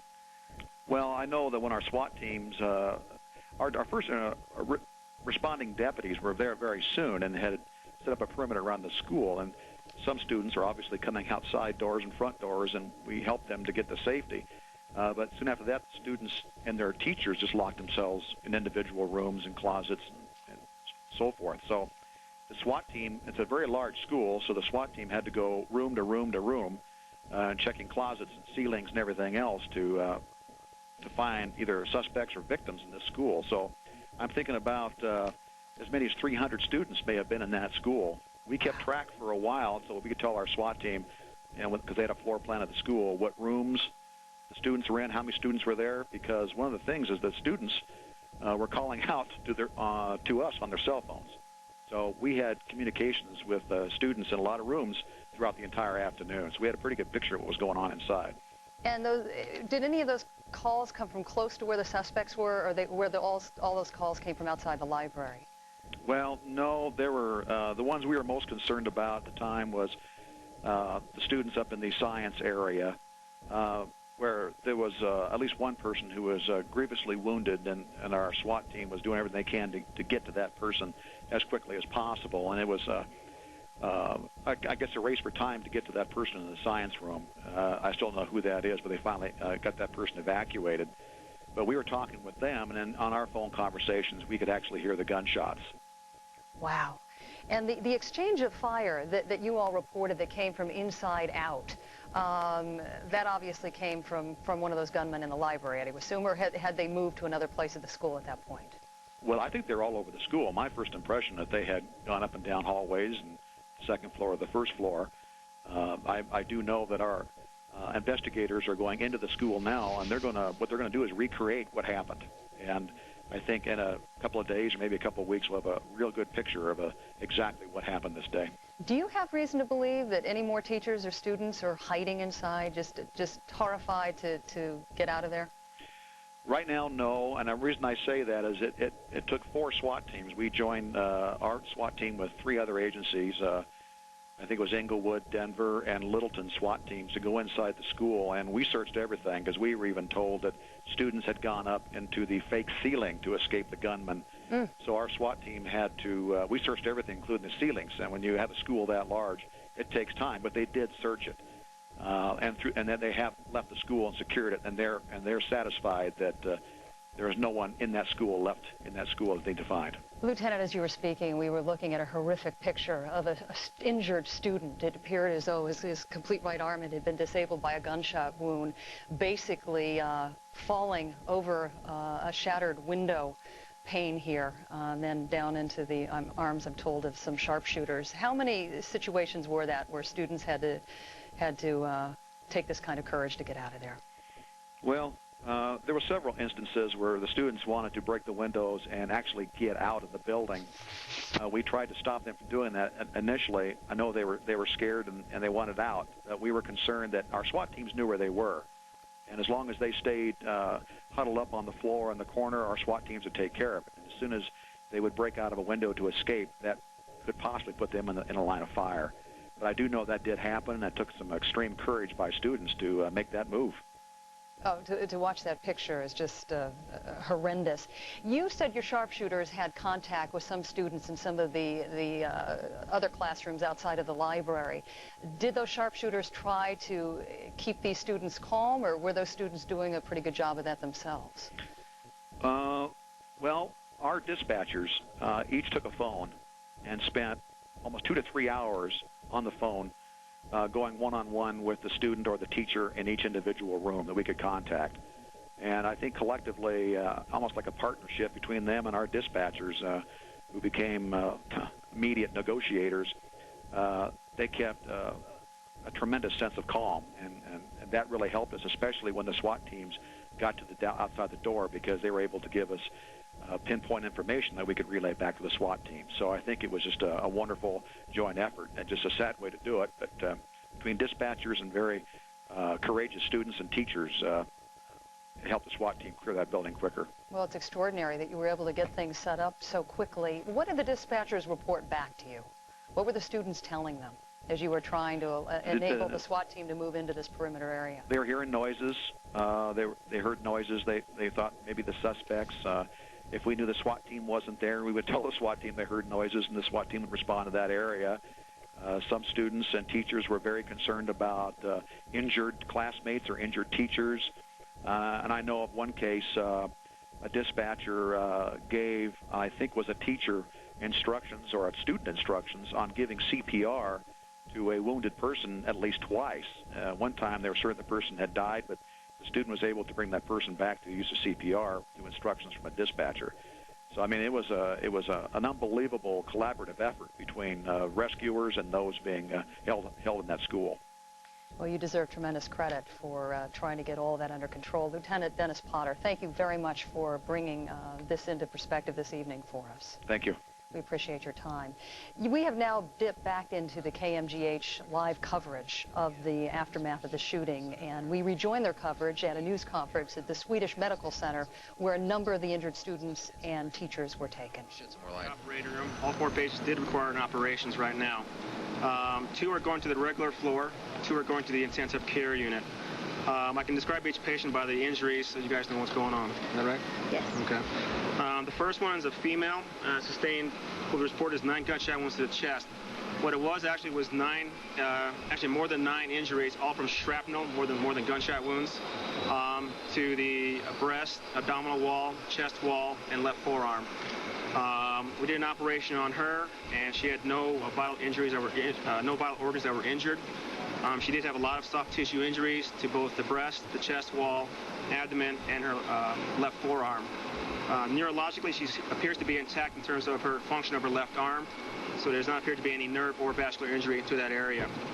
As far as her lungs, her heart, and her intra-abdominal organs, they all appear to be intact, and she appears to be stable, and she's the one going to the regular floor today. The other female, who sustained a gunshot wound to the chest, she right now is in the intensive care unit. She sustained a significant injury to her liver, requiring a significant amount of operations. She's still critical, and so right now we're still trying to manage her in the intensive care unit, controlling blood pressure, and that's sort of her vital systems. The other male, which is a gentleman who got a gunshot wound to the back, he sustained significant injury requiring operation, injuring his colon, as well as potential injury to his spinal cord. That is still in the process of being worked up. The last male sustained gunshot wound to the chest and back. He is still in the operating room. He also sustained injury to his left arm, which is requiring an operation to repair the major artery in that arm. And he sustained also injuries to his intra-abdominal organs, such as his spleen, his kidney, and also his questionable history of an injury to his backbone also.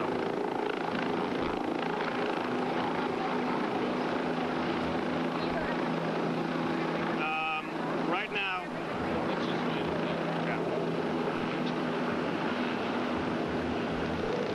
Again, another chopper. Right now, the 2 patients who are going to the general floor, their prognosis is still guarded, but they should do okay. The 2 patients going to the intensive care unit, it's still undecided right now. They're both still very critical and both still very unstable at this point. About that spinal cord injury. We won't know more about that until they start waking up and start following, see if they can follow commands. Is that the one that's in intensive care? Yes. No, the one that's in intensive care right now is the female. The one who's going to intensive care is still in the operating room. How do they appear emotionally and mentally to you? I know I visually saw 3 of the 4. All 3 were very shaken up. They were very concerned as to what was going on and didn't know why everything happened to them, but they were very shaken up. Are you expecting any more? As of this time, no. But we won't know until they finish the sweep in the school. I'm not sure when that's going to be completed yet. We heard a report that business teacher was on the sweep. That's the latest from Swedish Medical Center. You heard the doctors there giving us a briefing on the patients that they have there. They're also some at St. Anthony, DGH, and also at University Hospital. The latest number we have right now is 14 injured, and that may change to some degree one way or the other. A quick reminder, in about 8 minutes, we'll have an update at the bottom of the hour from police. We'll have that in a moment. But let's go back now to Sean and Bertha in the studio. Thank you, Mitch. We will hear also an update. And once again, you have been listening to KMGH live coverage of the shooting at the high school today in Littleton, Colorado. The latest estimate is that there are 14 people injured. You'd heard about some pretty extensive injuries suffered by some of the patients taken to the Swedish Medical Center. Right now, we're going to check in with Alicia Acuna, who is standing by with more on this tragic day. Alicia. Paula, I'm in a park about a quarter mile from Columbine High School, and I was standing here about 2 hours ago when they released about 50 to 60 students. And when they were released, it was quite amazing. It was almost like a parade of students came through, and it was like something I had never seen before. The terror in their eyes, they were crying and clutching onto each other. Some of their parents met them here, so that was Those were quite emotional reunions. They all came and paraded all the way down here and got onto a bus, a lot of them just wailing. One girl told me that she was trapped inside her science classroom until the SWAT team came to get her. She was in tears. I heard about another girl who was talking to her parents on her cell phone while she hid inside her classroom. We talked to some other students today who were trapped inside Columbine High School. Here's what one of them had to say. We started hearing shots in the hall, and then they came in and they all told us to get under the desk, and we all got under the desk, and then they just started coming in the library and opening fire and shooting off bombs. The commons is right below. You just feel it shake, and the plaster would fall, and the books would fall, and they came in here and they shot some, and then they went back out, and people were getting shot all around me. There was one boy at a table right next to us. What's that? There was a guy at a table right next to us, next to me and her, and they just shot him, and then walked away, and then he was just sitting there in a pool of blood. Paula, one student told me he was so surprised. He also, in tears, told me he was so surprised because he said he felt safe because he lives in the suburbs, and that this wasn't supposed to happen here. I was at a command post earlier today where the parents were sitting there searching through the crowds for their students, for their kids. Just the love and the terror combined in their eyes was just heartbreaking as they're just looking through all of the faces, trying to look above the crowd, trying to find their students. I spoke with a father and a mother who had not contacted their kids yet, and usually in a situation like this, you'll find a lot of people who really don't want to talk to the media, but in this situation, because they were so desperate to find their kids, they were seeking out anyone with a camera, anyone with a tape recorder. They wanted to know that they wanted their kids to know that they were looking for them. They thought possibly that their kids had maybe gone to a friend's house to hide, and maybe they were watching the news. The desperation here is just unbelievable, Paula. Alicia, you had the opportunity to talk with so many of these students that had this horrible day. How many of them would verify the fact that they believe that these suspects, two of them who are now dead, were members of a group called the Trenchcoat Mafia, and who had actually, in quote, threatened to seek revenge for the kids who had made fun of them? Well, Paula, every student I did talk to who was inside the school and those who had made it outside and didn't get trapped inside did say that they believed that they were members of the Trenchcoat Mafia. They didn't talk to me specifically about threats that had been made. They said they weren't nice, they weren't talking, they didn't talk to anyone, that they were very mean, and that they didn't care about other people's feelings. So that's the extent that I know about the Trenchcoat Mafia. And what came out in interviews today is they seem to specifically, according to these witnesses, be targeting athletes. Is that something else you had verified by these conversations with some of these kids you talked with today? I'm sorry, that they were targeting who? Athletes in particular? That we have not been able to confirm. There are also a lot of rumors going around, a lot of different stories, and a lot of information that is constantly changing. So at this point, we don't know if they were targeting anyone specifically. I believe you heard earlier about a young girl who was shot 8 or 9 times in the chest. We asked if she specifically was targeted, and at the time I asked the sheriff, he did not know. It's interesting because one of the lieutenants just admitted me now that they hadn't even heard of this group until today. Alicia, thank you so much for that update. Right now, we're going to dip back into KMGH's coverage as they continue, as they have been for the last 5 or 6 hours. Let's listen in. Parents were told to go different places. Many of them came here to the center just hoping that they would be able to find their kid, come out safe. There were a lot of, as we see here, some pretty warm reunions, very tearful reunions, and people just holding on for hope. But in many cases, as we know, there won't be any reunions. This was a very, very sad day, and it's going to take a long time for all of these police officers and all of these students to get over this.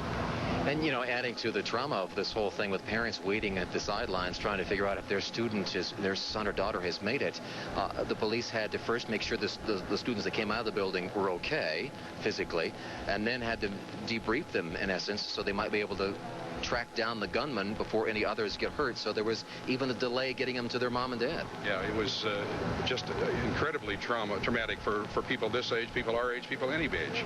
And I think that's what we're hearing now. We're beginning to get to that point where a little bit of the shock is wearing off, and you begin to see some of the despondency and some of the things that people are going to have to be going through for a long time over this. Yeah. All right, Paul, thank you. A lot for a lot of people, the whole metro area to work through. One of the places where they took those young people once they got them out of the building is down the way at an elementary school. Our Pat Woodard is standing by there. Pat?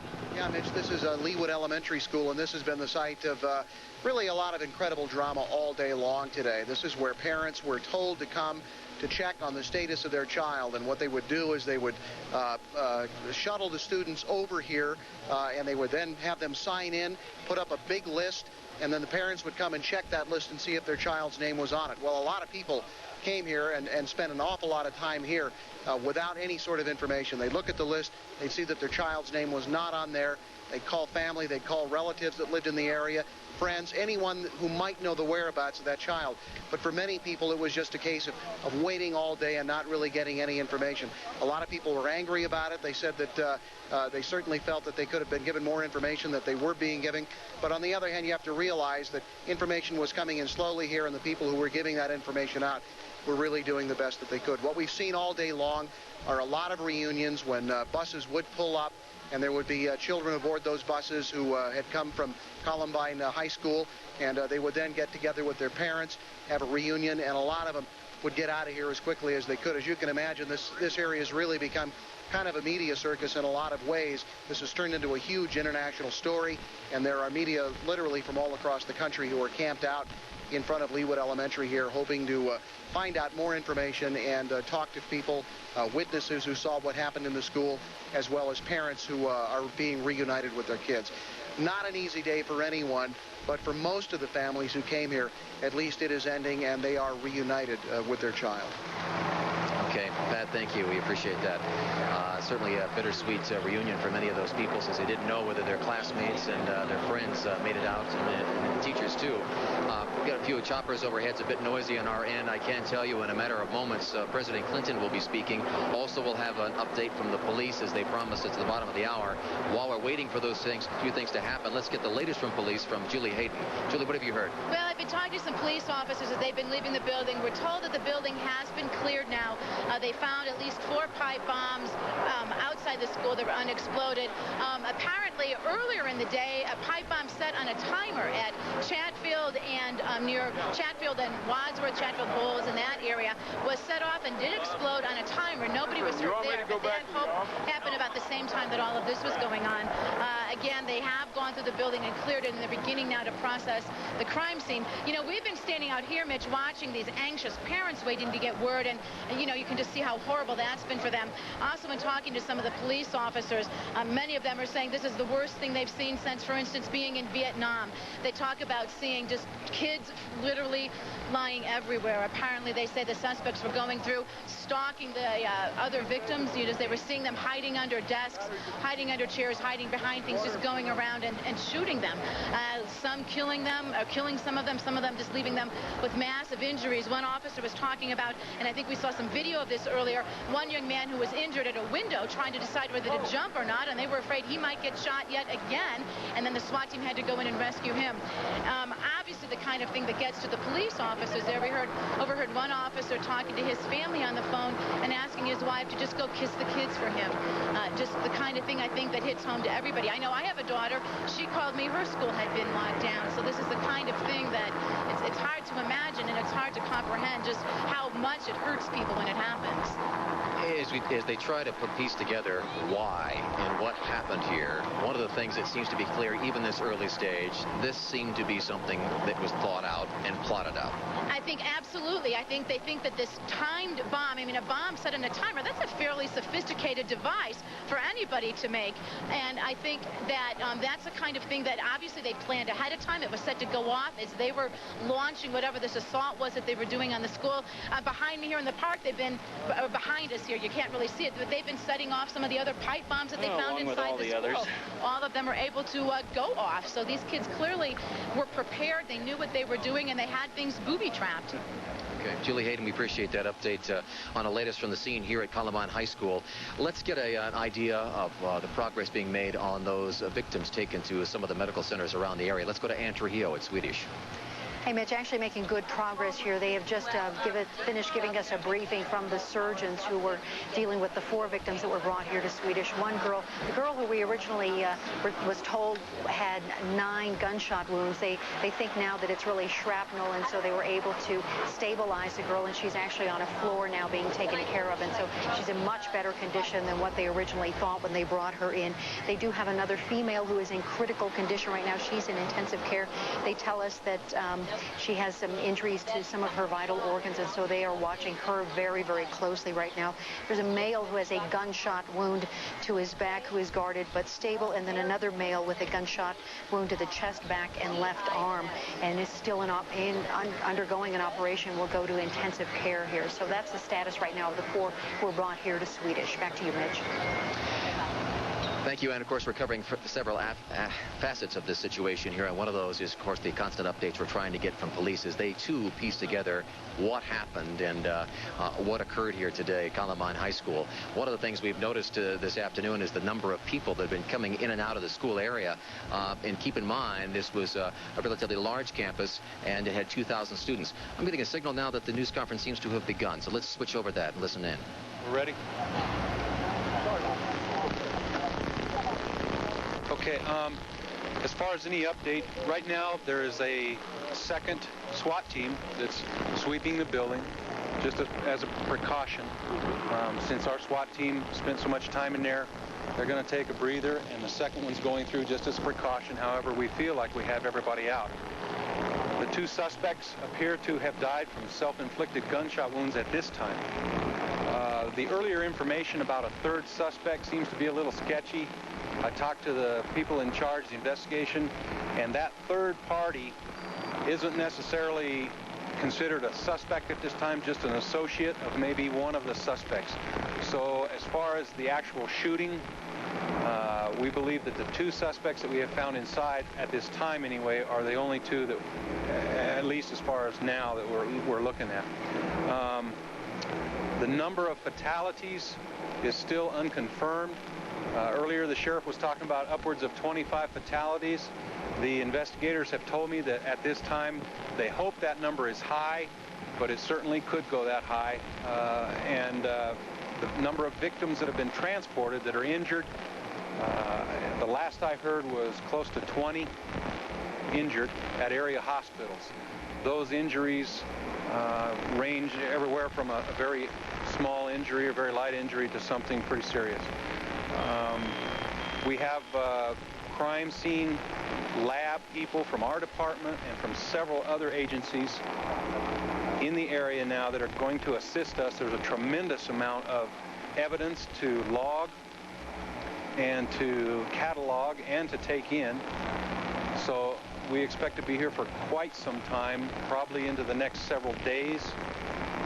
We have a very massive crime scene, and I don't know that in my experience I've ever seen a crime scene, at least with our department, that entails quite as much area and as quite as many injuries and fatalities as I've seen. So it's going to take our department quite a few days, I think, to wrap it up. Hopefully, in the next few hours, we'll be able to move all the live trucks and media closer.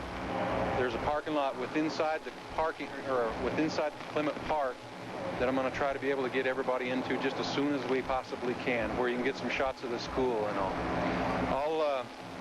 I'll entertain a few questions after I say that right now the members of the Jefferson County Sheriff's Office, along with the Arapahoe County Sheriff's Office, the Lakewood Police Department, the Littleton Police Department, Denver Police Department, and some departments I'm sure that I've omitted, the Alcohol, Tobacco, and Firearms, the FBI. We're getting a lot of cooperation from those departments, and we all feel a tragic loss of life for not only some parents, but it's a very good possibility that maybe there are some teachers also as victims, fatalities. So our hearts go out to the families and the friends of all the victims, and we will try to update those numbers for you just as soon as possible.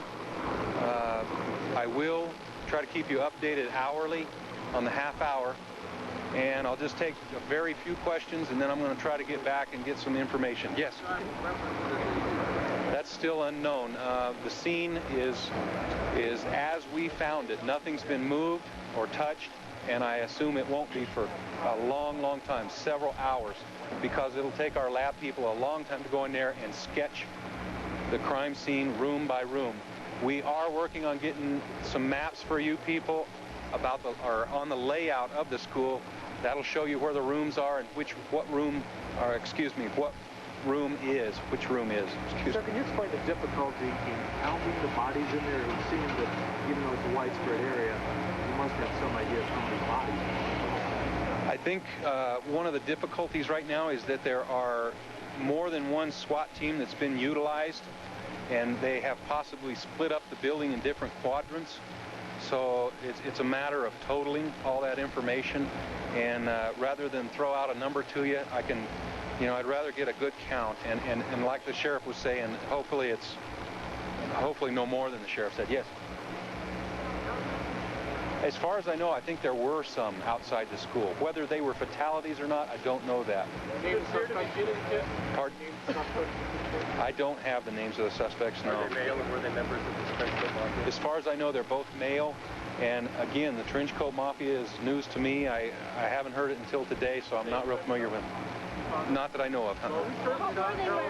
I'm sorry? The first information I had was that they were ex-students or possibly had been expelled from the school. That's something where we're waiting to confirm.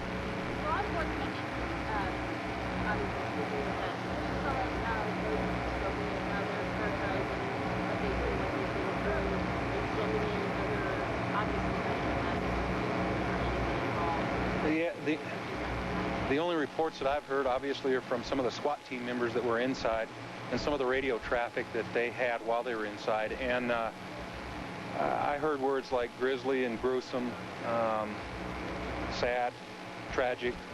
So I haven't seen this scene inside, but going on what I've heard from some of the officers that have been in there, it's very tragic scene. Yes. Yes. In addition, some of the paramedics that were responding to the scene are currently being debriefed and counseled at certain locations throughout the area. Right. Well, not knowing how many victims, that's a job that's going to be up to the coroner from Jefferson County. He actually makes notifications, death notifications, so it may be some time before we have victims' names. And in this case, we're going to have a lot of juvenile names, obviously.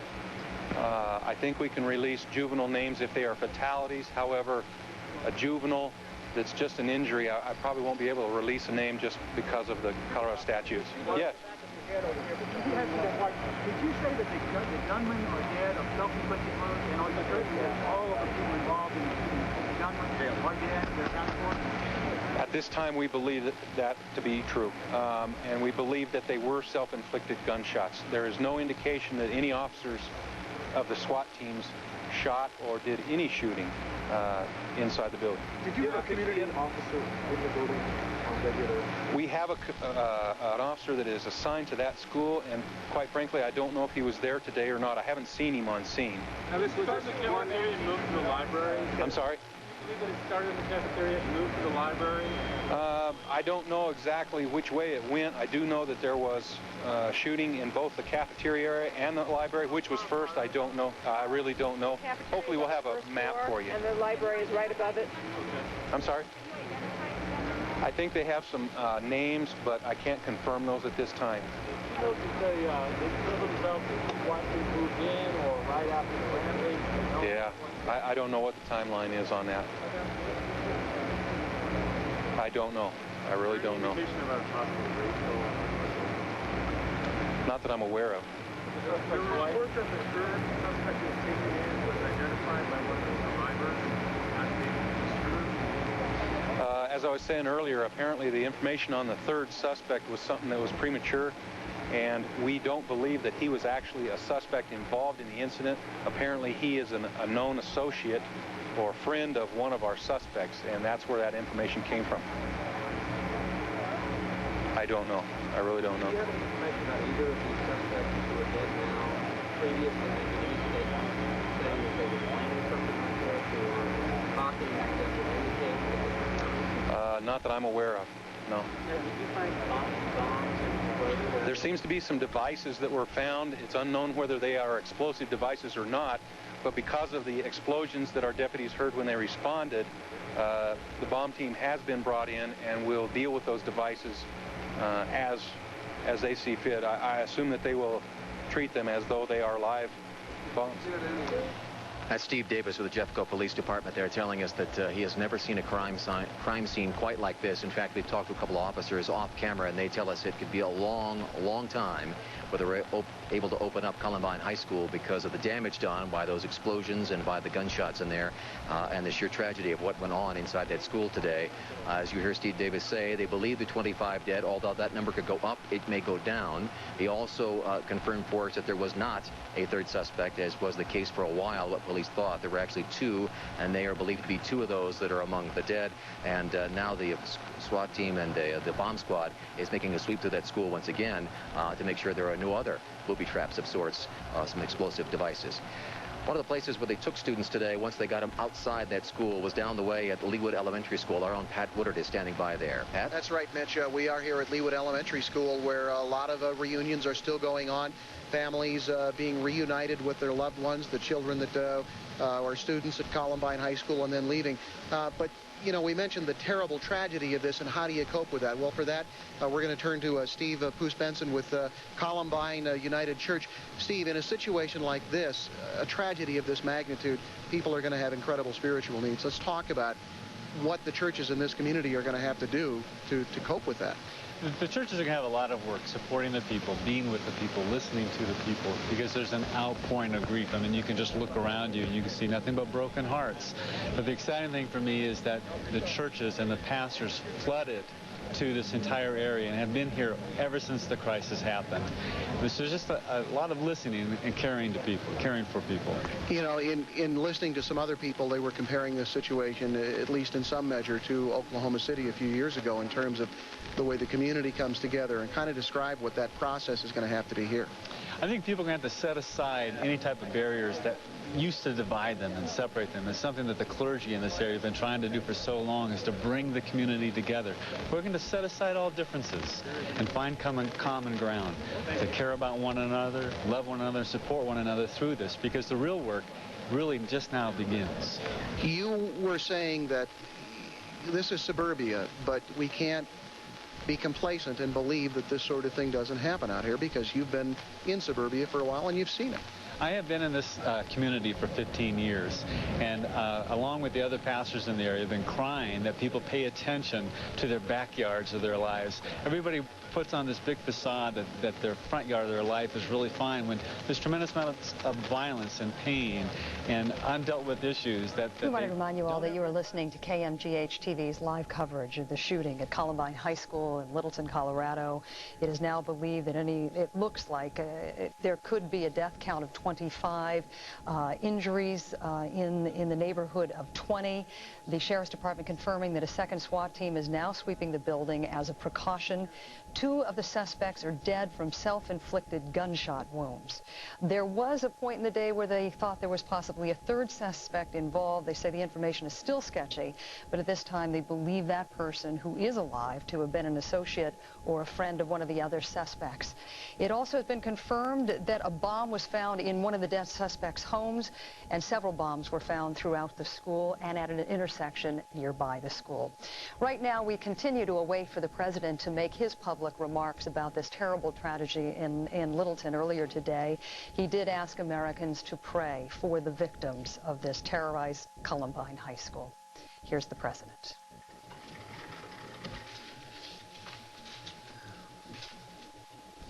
I want to begin by saying that Hillary and I are profoundly shocked and saddened by the tragedy today in Littleton, where 2 students opened fire on their classmates before apparently turning their guns on themselves.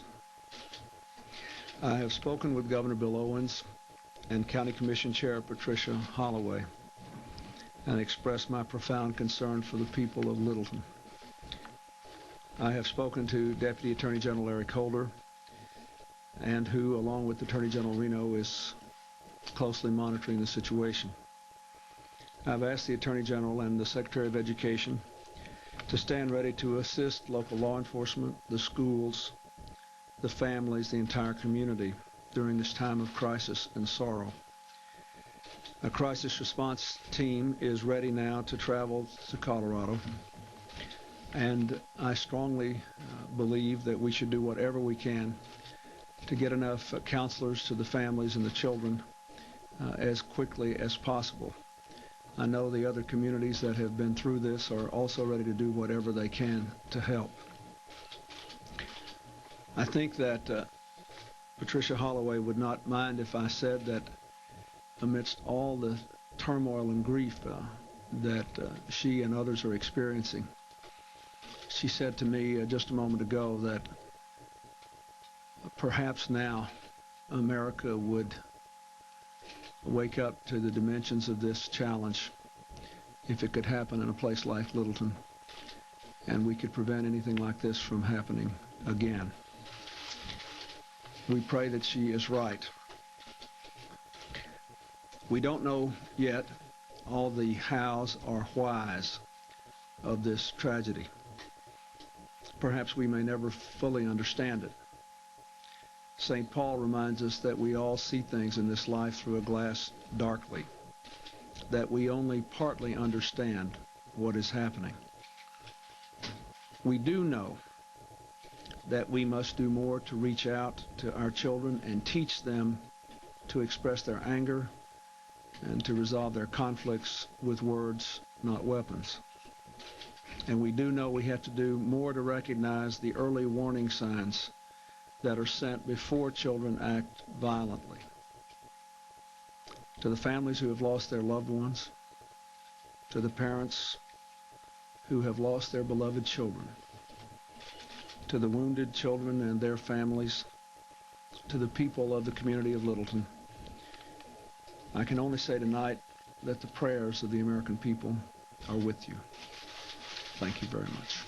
Mr. President, you tried to get this message out last fall. Is there anything additional that you can say or that the federal government can do to prevent things like this from happening? Well, I think on this case, it's very, very important that we have the facts insofar as we can find them out. You know, we had the conference here last fall. The Attorney General and the Secretary of Education prepared the handbook for all the schools that we asked to be widely used. And we do have, from bitter and sad experience, a great cadre of very good, effective grief counselors. My guess is that they will be needed in abundance there for the children. I think after a little time has passed, we need to have a candid assessment about what more we can do to try to prevent these things from happening. Mr. President, there seems to be an epidemic of these kinds of incidents now. There was Paducah, Kentucky, Jonesboro, Arkansas, Springfield, Oregon, and several others. Would you characterize this as an epidemic affecting the nation's school system? I wouldn't want to use that word. What I would like to know is whether we can take it, we can learn enough from this, which in its dimensions apparently is much greater than even the others were, and see what else we can do. I had a very interesting conversation this afternoon with Congresswoman Carolyn McCarthy, who, as all of you know, lost her own husband, and son sustained a wound as a result of the shooting incident on the commuter train. And that's what we talked about. And I think tonight we owe it to the people of Littleton and to the families involved in this tragedy to let them go through the grieving and deal and try to get the facts. And then the rest of us have a responsibility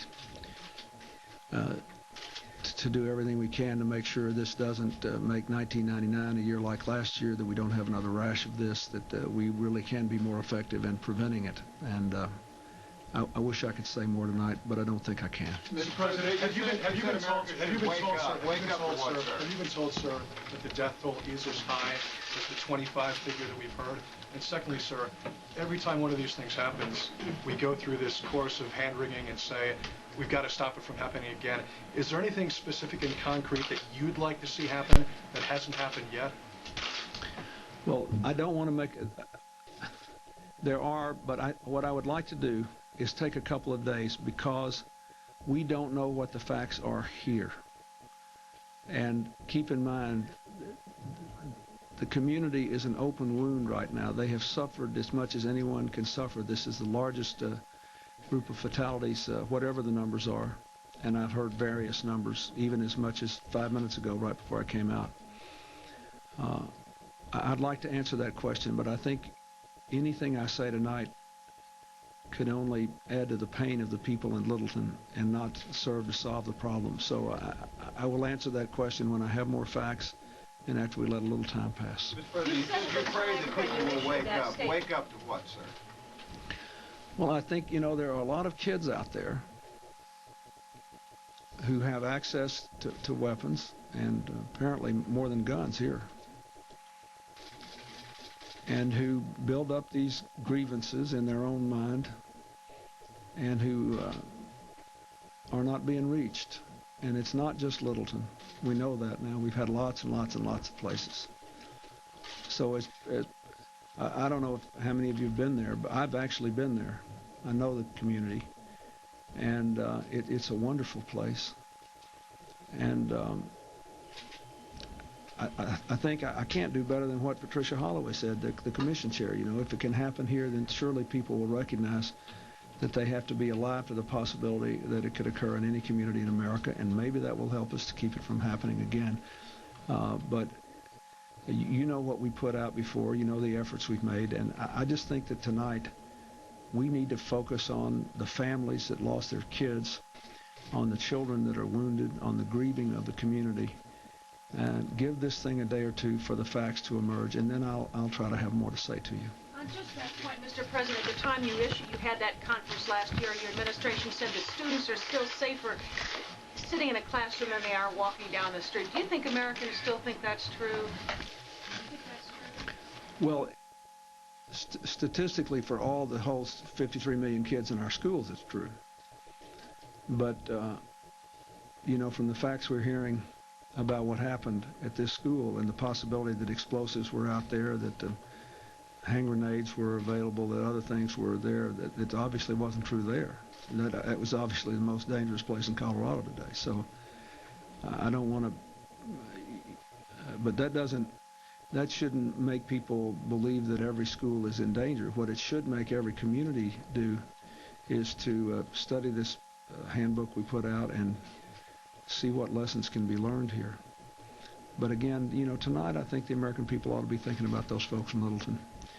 Tomorrow and in the days ahead, we'll have more time to kind of gather ourselves and our determination and go back at this again. Thank you.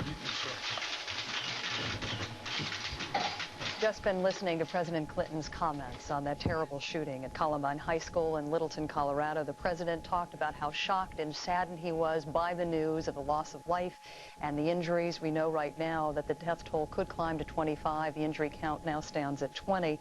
The president went on to say that he has moved a crisis response team into Colorado, and he strongly believes in the importance of counseling these young children. He said it's very important for parents to reach out to children, to teach their children to resolve conflict with words, not weapons, and do more to recognize the warning signs that might have been recognized in these young men that committed this horrible crime today. We now rejoin the coverage of KMGH-TV in Denver, Colorado. Many other friends, and they tended to be sort of like Soldier of Fortune, like militaristic. Like one of them had a lot of guns, and I believe in their video productions class, they did a video that showed them like showing off these guns at time, and I'm not sure what else. My understanding is they also may be a part of a group, a gang, however you want to characterize it, called the Trench Coat Mafia. Are you familiar with this? Yeah, yes I am. they're known pretty much by most people in school. I mean, as social outcasts. I mean, people to stay away from that. And what was the purpose of this group? Was it to stir up trouble, or was it just started off as an innocent kind of gathering of people and turned wrong? What was this all about? I think it's pretty much the latter. It was just an innocent, way for people who didn't really have any other friends to be linked together somehow, and then it turned into what might have happened today. Obviously, any of us are surprised when a shooting happens anywhere, much less a school, but was there any indication that something like this may arise out of that group? They were fairly malicious, but I mean, nothing that I would have thought would have led to this. But, I mean, they are probably the most likely that stand out in my mind as doing this. So no warning signs, but now in hindsight, it doesn't surprise you, perhaps? Correct. One of the things we saw the bomb squad working on just a bit ago, and I believe we have some video from Air Tracker 7, is the bomb squad working around a black BMW they thought might be booby-trapped. And you can see it here on our video. And you and I were talking earlier. Should be an explosion coming up here shortly. You can see it there in the parking lot of the school, some distance from us. But these two young people you talk about that may in fact turn out to be the suspects, did one of them own a black BMW? Yes, one of them actually did own a black BMW and drove to school every day. He had a spot in the student parking lot. Okay. Sean Kelly, a junior here at Columbine High School, we thank you. We appreciate your time tonight. Okay. We're going to turn it over to Hendrik Sabrandi. He'd talked with a lot of students that had been treated today as they fled school. They went into the nearby neighborhoods, and people gathered together and pitched in to try to help the injured, and he has more on that. Hendrik? Mitch, this was an absolutely horrible scene here this morning. I know we've touched on this really all afternoon long, but just the scene here of kids coming to this very quiet cul-de-sac ordinarily, coming here for medical treatment and also trying to find solace with some of their friends. It really was quite touching, and it really was an unbelievable sight. We have some pictures from this street. This was a little before noon this morning. You get a picture of just what was going on here. This is on the far side of a park on the west side of Columbine High School. What happened was here they were bringing a lot of the less seriously injured students across the park into this very quiet street and laying some of these kids down on the front lawn of one of the homes here, where paramedics then began working on them. As this was going on, a lot of other kids were meeting with each other here on the cul-de-sac just to confirm that they were all right, that they were still alive, to trade stories about what had happened in the cafeteria and in the library just moments before. A terrible, terrible scene of confusion, of chaos. A lot of parents coming by here trying to see if their kids were among the injured, hoping to be reunited with them. We saw You were watching live coverage from KMGH, that is out of Denver, Colorado, of the tragedy in Littleton. An unbelievable tragedy. Never before have we seen shootings like this. 25 possibly dead, both students and teachers in that high school, Columbine High School, outside of Denver, Colorado. We are providing you all night long with live coverage. We will primarily take our feed from KMGH because they are on site. They have the most breaking information available now. Let's go back to KMGH and their continuing coverage of this. Well, excuse me, we're going to go first to Alicia Cunha from the Fox News Channel, who is on site in that area. Alicia, what do you have for us? Hi, David. We understand that a second SWAT team has been sent into the school. They're in there searching the area. It's still considered a crime scene. We understand that there are dead bodies inside the school. We also understand that they're searching for bombs at this point. They found a knapsack, a couple of knapsacks actually, they believe are bombs around the perimeter of the school. So still not a settled situation at all at this point. The sheriff earlier today called this a suicide mission, this massacre inside Columbine High School. We understand about 20 students have been injured, and we're hearing fatalities that number up to 25. That is unconfirmed at this point. If that number is confirmed, it would make this a massacre with the highest number of fatalities ever in the United States. At this point, we still don't have a confirmation. There's still a lot of activity going on. There are still parents looking for their students who are just hoping and praying that they're going to hear from their students, that they're going to find their kids, because there are so many fatalities at this point, so many kids going to the hospital. It's still a little crazy around here, very unsettled. David? Alicia, earlier we saw about 4:30 Eastern time, about 2:30 Mountain Time, we saw 3 individuals who were appeared they were being arrested on a grassy knoll very close to where this incident took place. Whatever happened to them? Do we know why they were arrested? Actually, I was there. I was about 10 to 15 yards away when that situation was unfolding. Right now, what they're telling us is that anyone who was around the perimeter of the school, they arrested. They took into custody. Those were not suspects. They may have been associates. From what we understand, that there were associates of the 2 suspects who came to the school after the shooting, also dressed in fatigues. Members of this trench coat mafia, we were told, dressed in fatigues sometimes. They wore black trench coats, walked around the school, didn't talk to many people, weren't very nice to many people. We understand that the 2 suspects died of self-inflicted gunshot wounds in the library. There was a shooting in the cafeteria, a shooting in the library, and then this all ended when the 2 suspects shot themselves. David, I don't know if you have heard, there was a bomb found at one of the suspects' homes as well. And do we know anything else about the suspects, about their parents, where they live, what their background is? There are search warrants right now in effect on the homes of the suspects. Authorities are trying to talk to the parents at this point. They're still trying to figure out why and how this all happened. The students possibly were expelled at one point, maybe ex-students, but there are many students that I talked to today who knew these suspects, who have seen them, who recognize their faces as they're walking down the halls with guns in their hands, shooting at their fellow students. Now, Alicia, we had an awful case in Springfield, Oregon, just about a year ago in May 1998. The shooter in that incident had not only shot students at the school, but actually killed his parents beforehand. Any sign of any criminal activity outside of the school area? Right now, we're still waiting to get information, more detailed information on these suspects, so we don't know at this point if they are connected to any other incidents outside the school. All right. Alicia Acuna, thank you very much from the site. We're now going to speak to a student who was on site during this horrific incident today. Dusty Hosheider. Dusty Hosheider is 17 years old. And Dusty, if I have you clearly, can you hear me all right? Yeah.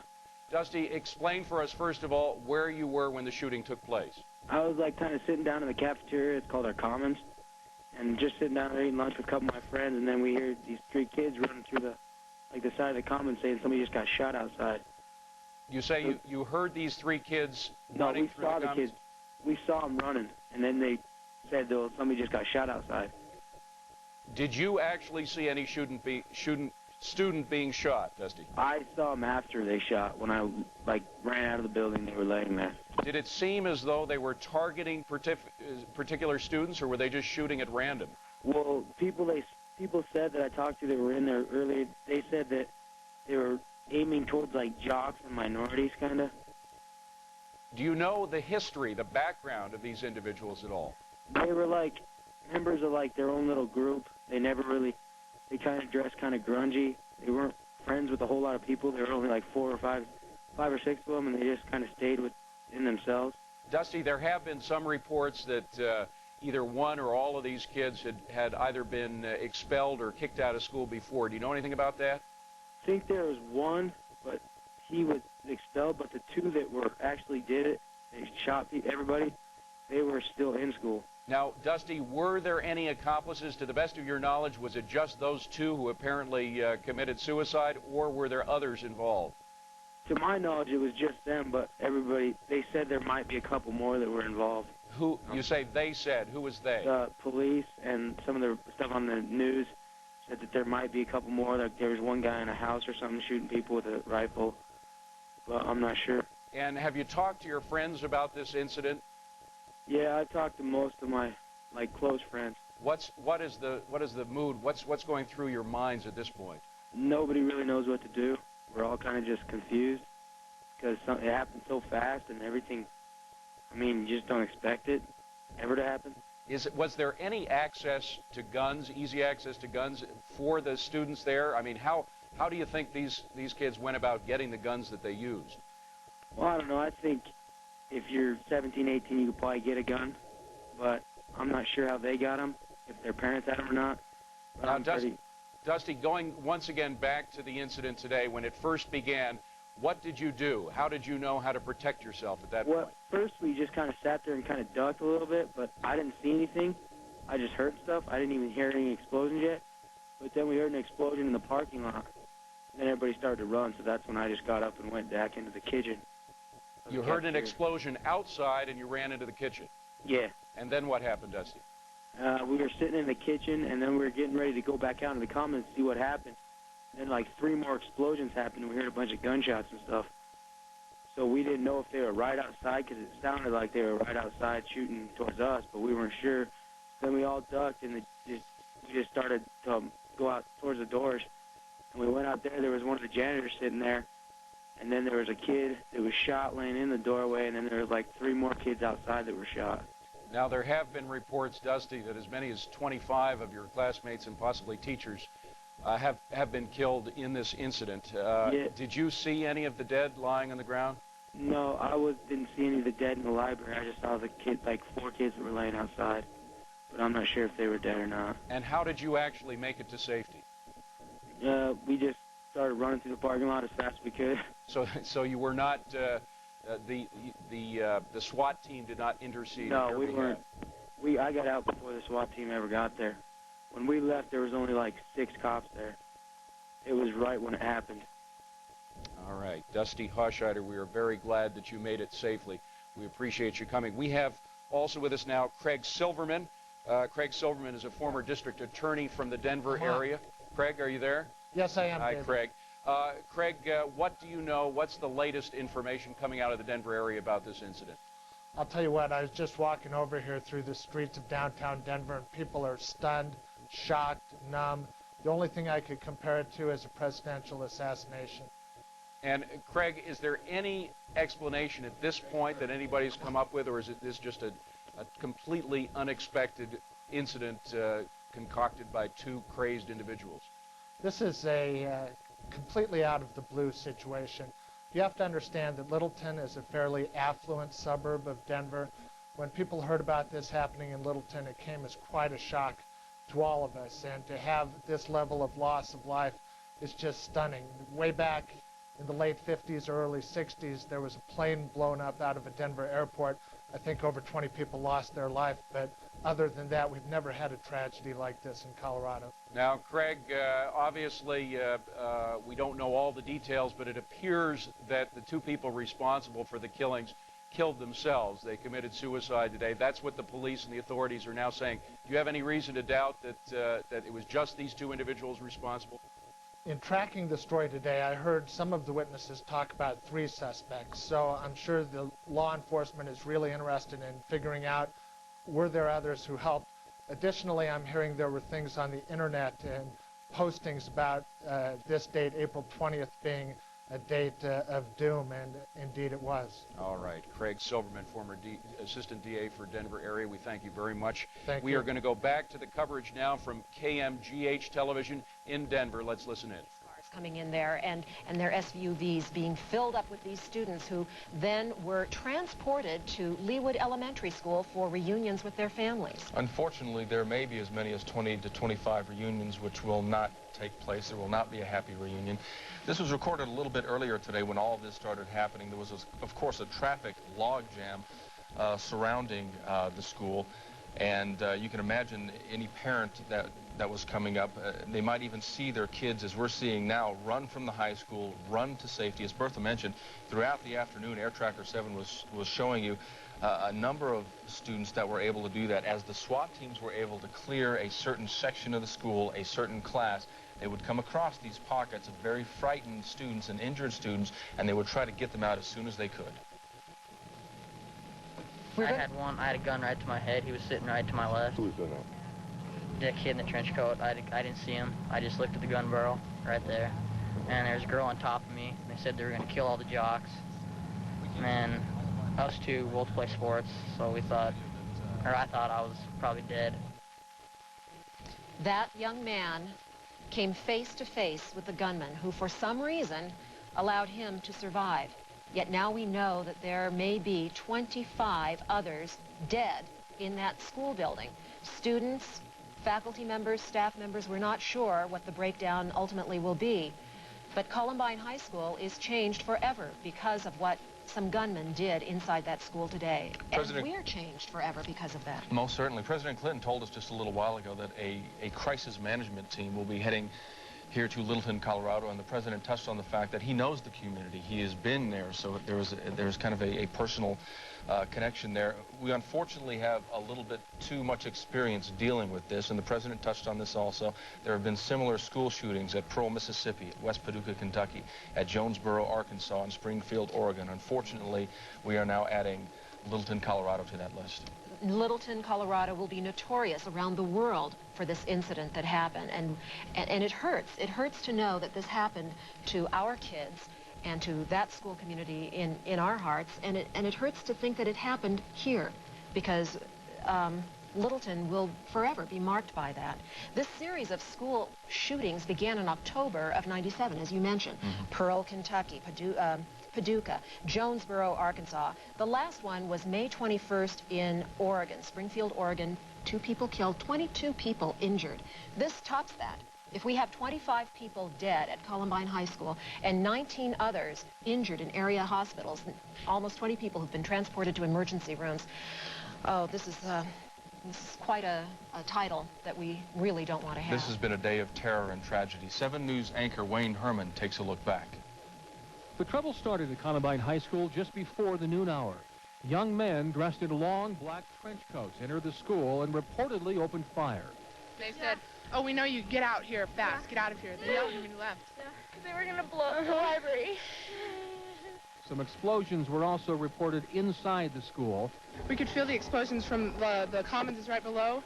You just feel it shake, and the plaster would fall, and the books would fall, and A number of students were hit by the gunfire. people were yelling, "Help me, help me." I couldn't do anything because there was blood everywhere, and the 2 guys were around, and they were shooting people left and right. Police, then ambulances, and SWAT teams responded. The area became a virtual gridlock of emergency vehicles, media, students, and parents. A makeshift triage was set up on the lawn of one suburban home. It quickly filled with wounded and frightened students. Parents, their faces filled with fear, raced to find their children. The wounded were taken to a number of Denver area hospitals. Jefferson County sheriffs flew on Air Tracker 7 to view the roof of the school, fearing that one of the attackers might be using it as a vantage point, as a sniper would. Throughout the afternoon, SWAT teams surrounded the school, believing that the attackers were still inside the building. Countless students were trapped inside that building, hiding, hoping for a way out. Just before 3, SWAT teams were able to help some of the students escape. More and more students ran away from the school, their hands held over their heads to show that they weren't armed or involved in the attack. And as the day wore on, it became painfully obvious that a Colorado high school had become a killing ground. It's just terrible. We are numbed by those scenes from Columbine High School in pastoral, suburban Littleton, population 35,000 people. Let's go now to Swedish Hospital, where Ann Trujillo is standing by with the latest on some of the victims who've been transported to Swedish Hospital. Ann? Yeah, Bertha, 4 people were brought in here to Swedish. The earliest one was brought in just after noon today, and that was a young woman who was brought in. They at first thought that she had 9 gunshot wounds, but now after hearing from surgeons, they tell us it really was shrapnel that she had, and she is now in stable condition after undergoing surgery. But at one point, they had 4 teenagers undergoing surgery here at Swedish today, so it's been quite a day here at Swedish for all of the hospital crew who came in and pulled together to take care of it, because at one point they were expecting many more people to come in. So they've had 4 people in here, 4 teenagers, 2 boys and 2 girls undergoing surgery at one time. At last report from the hospital spokespeople, they still had 2 people in surgery, 2 of them out and in somewhat stable condition. Again, they had a female who was unstable, the one who had the shrapnel injuries, a male who had a gunshot wound to the back that they called guarded but stable, another male with a gunshot wound to the chest, the back, and to the left arm, and will be going to intensive care as soon as he is out of surgery. They consider him to be in guarded and critical condition. There's also another female who is in critical condition. They tell us she had a gunshot wound to the chest and is in the intensive care unit. They tell us that she also had some injuries to her liver, so she's one that they have to watch very carefully. When we asked them about the types of munitions used, they thought that it could be 9mm that they found. They also thought that within the shrapnel they found some pieces of plastic leading them to believe that there were pipe bombs that were used that led to the injuries in these 4 people. So again, 4 people brought here to Swedish hospital. In all, there were 19 young people transported to hospitals. Let's take a look at the list. If you look at Swedish, there were 4 people brought here. St. Anthony's Central, there were 3 victims taken there. To Denver Health Medical Center, there were 4 victims taken there. Lutheran Medical Center, we understand 1 victim, and Littleton Hospital has 4 victims there. Now, I said students, I'm not sure how many of those are adults, if there are any teachers in the lot, but I do know that the 4 who are here are all students, and we are waiting now for the hospital spokespeople to come out. They're getting close to giving us information on who they are, their ages, and so we're waiting to hear from them now, but we've just heard from the surgeons just a short while ago who gave us their conditions. So that's the situation right now at Swedish, and we will be standing by here to bring you more as soon as we know it. All right. Ann Trujillo reporting live from Swedish Medical Center. Thank you very much. We are now going to go out. Well, up until today, the shooting about a year ago in Springfield, Oregon was the worst shooting. Of course, today's shooting, if all stats hold up, will by far eclipse that shooting, although that shooting cannot be discounted, and one person who certainly wouldn't discount it is our next guest from Eugene, Oregon, Gabe Thomas. He was a high school student on site there and was one of the victims of Kip Kinkle. Gabe, thank you very much for coming on. When you look at today's events, what's going through your mind? Anger, and I also feel sorry for those people, obviously. I know everything that they're going through. The logistics may be different, but the emotional impact is the same. What are they going through, Gabe? Well, right now they're just trying to figure out what's going on. They're just happy to be alive, probably, and they're worrying about their friends. The situation's a little different where there's still people having to deal with it, whereas in the shooting that happened on May 21st, it just happened within a minute and a half. It was over. The Kip Kinkle shooting of about a year ago. Now, how do you bring yourself to go back into the school in which something like that has happened? It's really weird, but it's kind of like getting back on the horse again, where you don't really think about, you don't worry about another person really doing it, even though it's possible. It's like, I know that Thurston wasn't the last time that this sort of thing was going to happen, but you don't think about it like I don't know how to articulate how I feel about that, but when it happens, it's still a shock, even though you know it's going to happen again. Was it part of getting better for you? Yes and no. It just depends on how it is. I mean, I'm emotionally stronger after the incident. You say you're emotionally stronger now. That's as a result of professional help or just something you went through yourself? Just something that you go through because you deal with relationships. Your relationships with other people get stronger because of an incident that brings you together. Now, Gabe, one thing that a lot of us are thinking about is what makes a teenager crack like this? You must have thought about Kip Kinkle. What do you think made him crack? Well, everybody has their theories. I just think that, he had a problem with his parents, and I think he shot him. And I think he decided he killed them, so why not go farther, because he had been dealing with that kind of things with guns and learning how to make bombs, and he just went all the way. And there are a lot of folks, Gabe, a lot of lawmakers and others who make a big thing about how the culture is a part of this, how the movies that kids see, the music that they listen to, all these things add up to create an incredibly violent culture that leads kids to do this. Do you think there's any truth to that at all? Personally, no. I believe that is just an excuse to explain what someone does. You can use the same excuse for a serial killer. There's no validity, in my opinion, to that argument. And do you think there's anybody else out there? I mean, clearly nobody expected anything like what happened in Springfield, Oregon to happen again. We're all hoping it wouldn't, but obviously it has in more than in spades. Do you think there's any chance at all that this thing could have a copycat effect? Well, I think that one of the comments that has been made today after we were informed of what had happened was that they were learning from Kip's mistakes.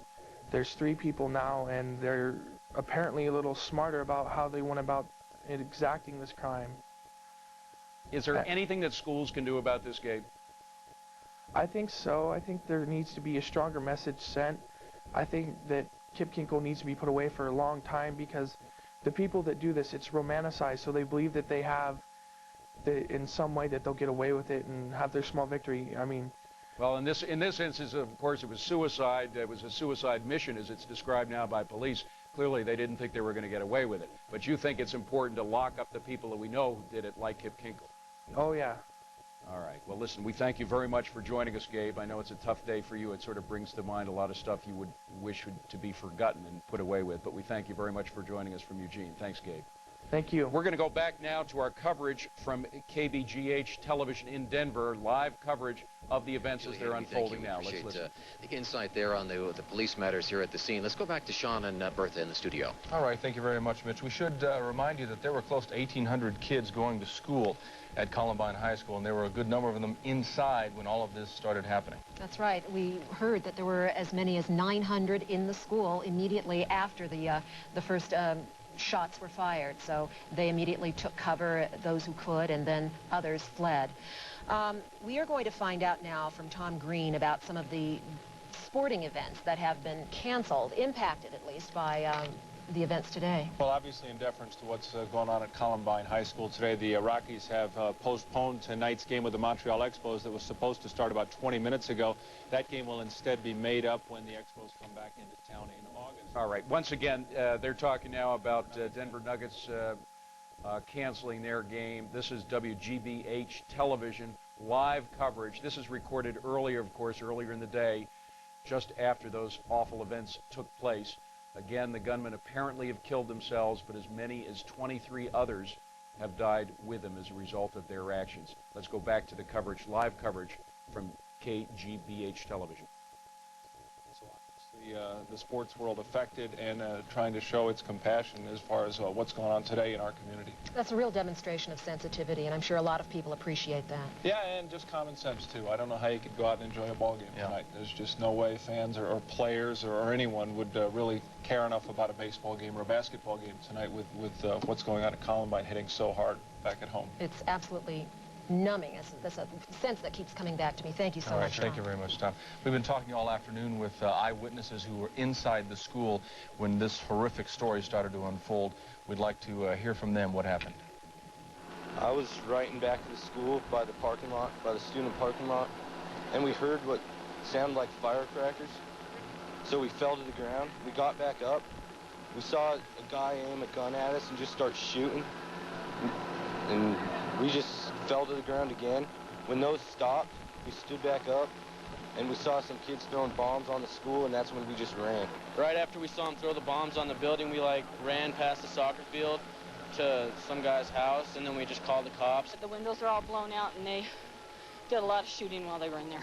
I heard gunshots, people running out. We asked them what's going on. They say, hey, someone got shot. All of a sudden, it's just panic. Everybody's running out of the school and everything.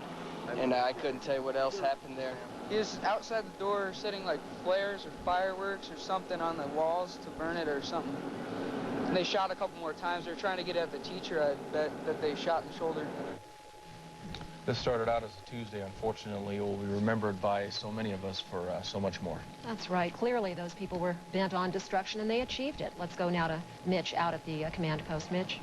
You know, one of the other moments we saw so many times today, a positive moment, was when the parents were reunited with their kids. And you can imagine hearing this on the radio or television and then racing from work or from your home to try to come here and try to locate your child. And this is a huge campus. This Columbine High School area has 2,000 students, so there's not really a clear-cut way how to get in there. Of course, the police came in right away and sealed much of it off. I myself parked about 12 blocks away. So a very frantic time for the parents as well as the students. Rhonda Scholting joins us now, and you were kind of on some of the outskirts and saw some of those reunions. We met a couple of parents, in fact, who had not at that point in time found their child. The school didn't know where they were. No one knew where they were. We hope at this point in time that they were able to find those children. We also witnessed one reunion that was really quite touching, and you and I, being parents, it's really tough to watch another parent be so afraid for their own child. This father, in fact, we have a little videotape. We were with his daughter as she was walking down the sidewalk, and he had been driving to the neighborhood. There she goes. She sees Dad. And he had been looking for his daughter, trying to find out anything he could about her. That is Tony Avery and his daughter, Heather. And of all the intersections he could have pulled up on, he selected he happened to find the same one where his daughter was walking down the street. I believe he got stopped by the police car that was blocking that particular intersection. And Heather and her friend Misty had come from a house about a block or two away from where this reunion is taking place, where about 2 to 3 dozen students had run when they heard the shots. When they saw what was going on, they ran to this house for safety. A homeowner, in fact, was standing outside and invited them in. Okay, Rhonda Scholting, we thank you.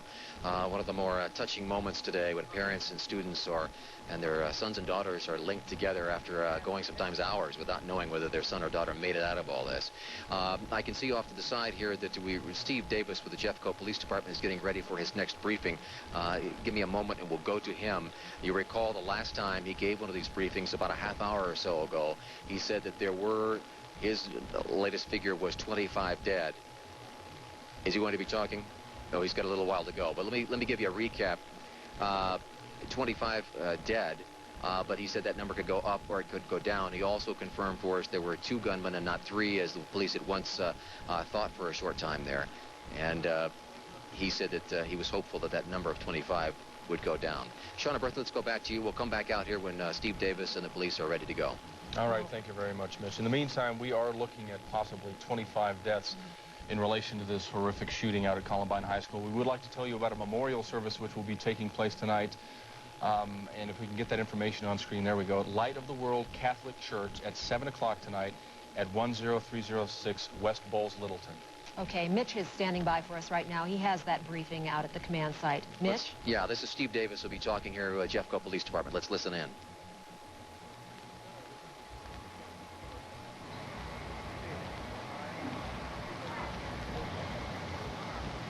Well, we're having a hard time getting the sound in there. We have a reporter and a photographer down inside there, and so I'll try to give you the information that comes out of that. Hopefully, please bear with us on trying to get some of the information put together because it's quite a task. Did they explain about the pool camera that we're going to do? Or is everyone aware of that? Okay, I'm going to take one video camera with me and one still camera. The video is going to be channel 9, and I didn't pick. I don't know how we came up with it, so channel 9 is going to feed the video to you as soon as we get back, and the AP will have the still photos. We're going to walk down as soon as I finish here and take those photos and get them back to you just as soon as possible.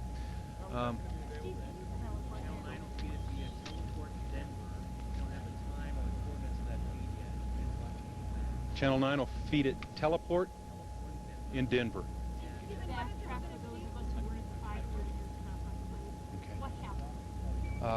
Where do you want to start, Jan?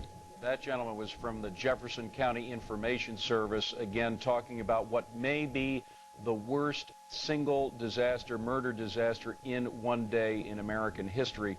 As many as 25 people might have died today, including the 2 shooters responsible. Originally, police were saying that there were 3 individuals responsible for the shooting taking place in Columbine High School in Littleton, Colorado. Apparently, that number has been whittled down to 2. The one is not on the loose. He apparently was, person being arrested was just a friend of the 2 shooters. But again, all the details have yet to be sorted out. The Jefferson County Police Department, along with the FBI and other agencies, are now looking into all the details about exactly how this incident took place. There's also some talk about some of the information being presaged on the internet. There was one particular site that the affiliate there, the KMGH news conference, was talking about. Let's go back to that press conference by Jefferson County Information Service. Did the suspects exchange gunfire with the... They were students. Earlier I thought both of them had been ex-students or expelled. I was corrected by the school officials that both suspects were current students at the high school. I believe they were juniors or seniors. They said that they were juniors. There was some confusion whether they were juniors this year or last year. I don't know anything about the trench coat mafia. We've talked about that all day, and I really haven't ever heard of it until today, Jim. There are a few bomb teams. Ours, Arapahoe County, ATF, and the FBI, I think, has some of their bomb people. I have no idea. I have no idea. They booby-trapped a car that blew up? That's news to me. Did the suspects exchange gunfire with any authorities? Initially, I heard some air traffic as the first deputies were on scene today that some of our deputies were exchanging some gunfire with a suspect. I haven't heard any more about that. So that's strictly what I heard on the air, and there hasn't been any confirmation of anyone hit by our fire or none of our officers being injured. Steve, so the bodies are still in the school and all the bodies are in the school. And it's believed that there are devices still on them or around them? Yes, all the bodies are in the school and will be for quite some time.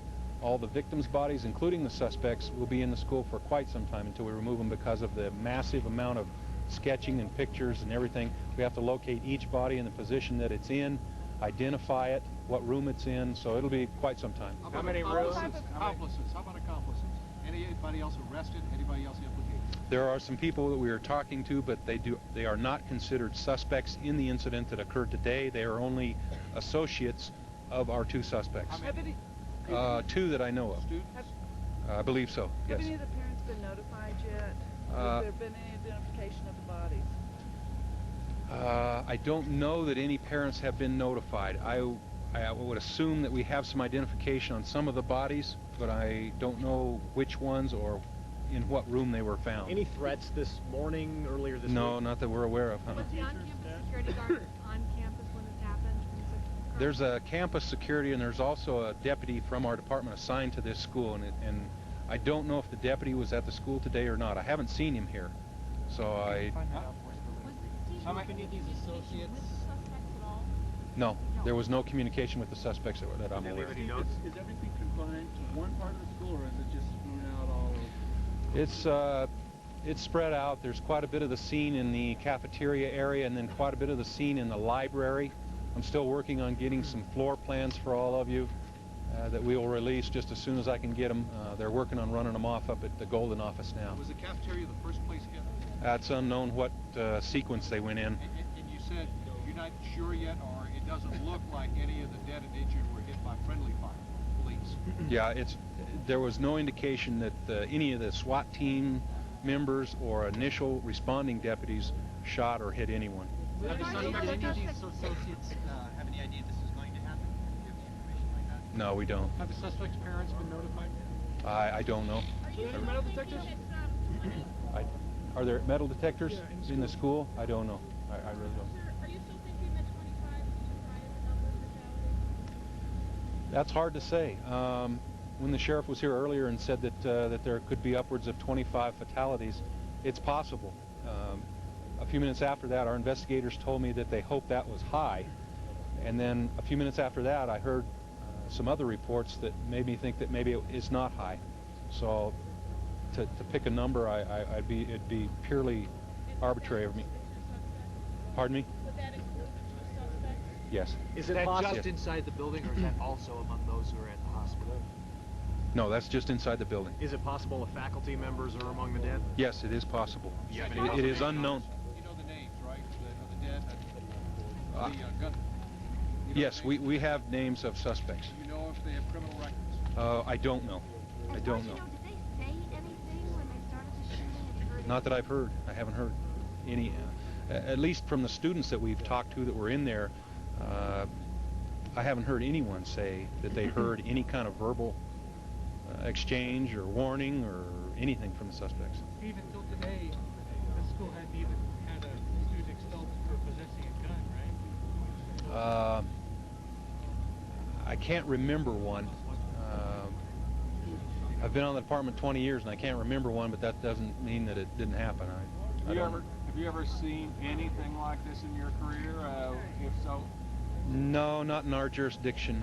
There's been some pretty grisly scenes. The one that comes to mind first would be the Albertsons incident where we lost an officer and two other people in April, almost exactly 4 years ago. But it's not even close to the magnitude of this. Do investigators have any idea of the motive at this point, why they did this? I haven't heard of any motive, Kieran. Absolutely none. And yet it seems so premeditated because all the devices are so carefully... It certainly seems like a lot of thought was given, certainly. Not in the school. Not in the school.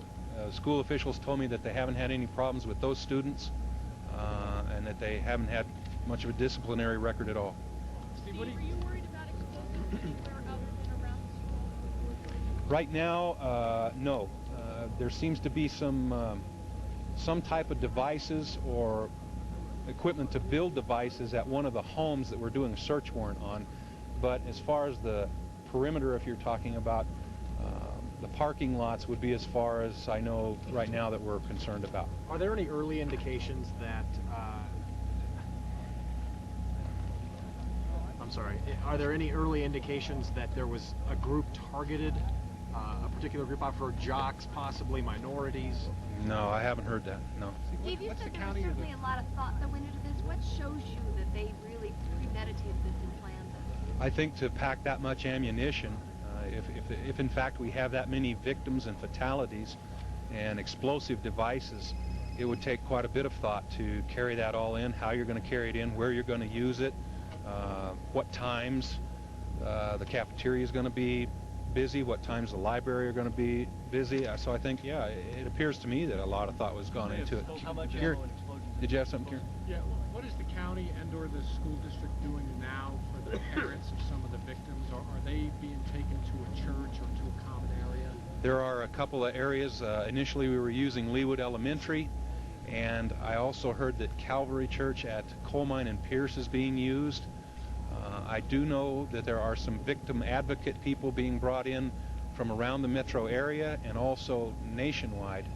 It's my understanding that there are even some victim advocate people coming here that were used during the Oklahoma City bombing. So it sounds like quite an undertaking to get just some counseling going. You may have spoken to this, but have you been to the suspects' homes yet? They're there. They are there now. They're executing some search warrants. Yes. Can you describe the weaponry? What kind of? No, I have no idea. How about the bombs? Anything on No. Were they pipe bombs or? I have no idea. I have no idea. At what point the suspects took their lives? No, there's no indication of that yet. You know if they had planned to take their lives all along? I have no idea. Do you have any indication that there was any kind of a warning posted on the internet yesterday? No, that's also news to me. I haven't heard anything about that. We found it on AOL.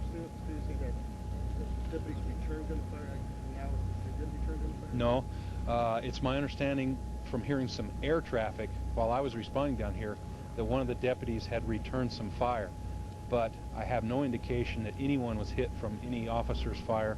There was no SWAT team member that I'm aware of that fired any ammunition.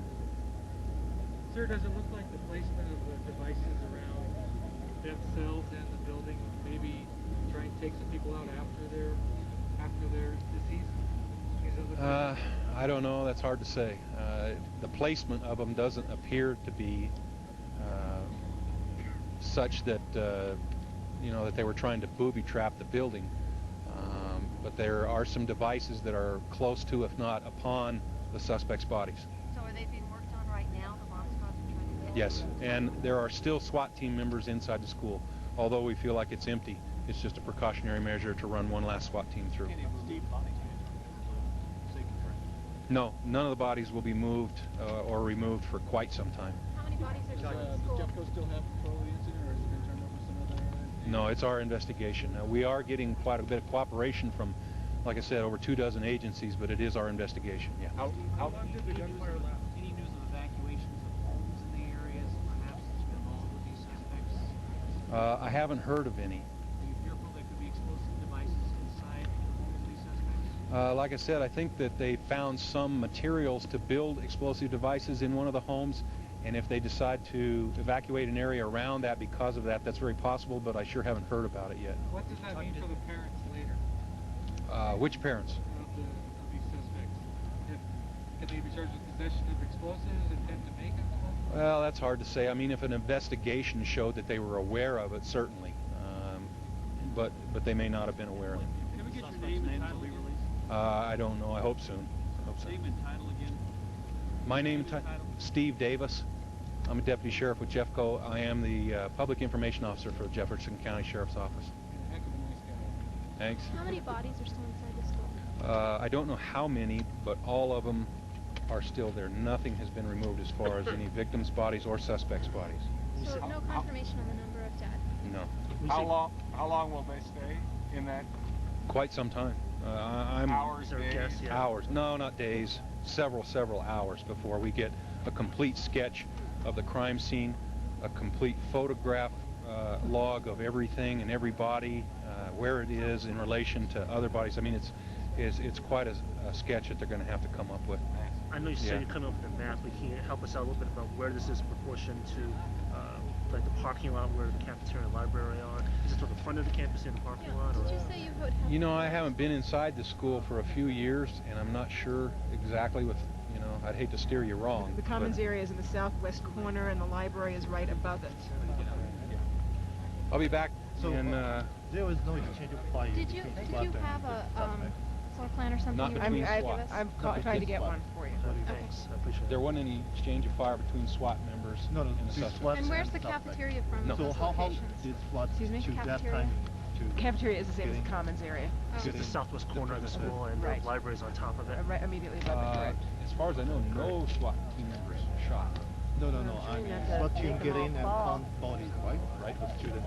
They found the bodies on the street. How did SWAT choose that timing to get into the premises? So there was any indication that suspects were already dead or something like that? No, there weren't any indication that they were dead. That was something that when the SWAT team was sweeping the building, they had no indication that suspects were dead or injured, and had every reason to believe, as a matter of fact, that they were still in there and armed and waiting. We gotta get the shots going before it gets dark here. Do you have any other news? Every hour on the half hour. That is Steve Davis. He is with the Jefferson County Sheriff's Department. He's taking some photographers now, both still photographers and video cameras, to the site of the shooting where apparently 25 people have died.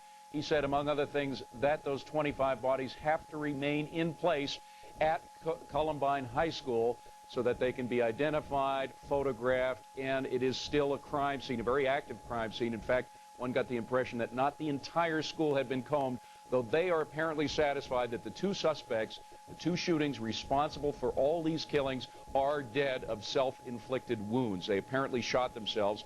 Two associates of the dead suspects are being questioned, but they are not suspects at this point.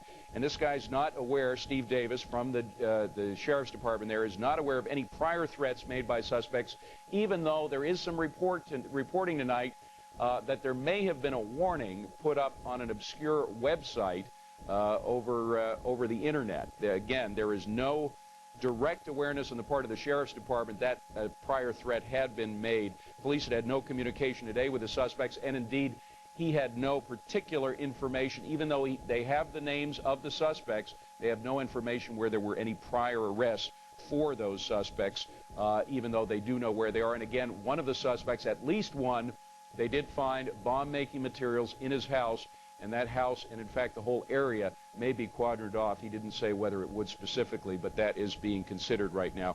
The bodies of the dead students and possibly teachers as well were mainly found in the school cafeteria and the library. Search warrants are being executed at the suspects' homes. Some explosive devices, as I mentioned there, were being found. Various guns and weapons that were used by the shooters apparently still inside the school. To one of the big questions in all of these cases is how this shooting, a shooting like this, an unimaginable event in the life of a family, will affect family members, how long it does, how deeply, in what ways, how you can go about recovering from this.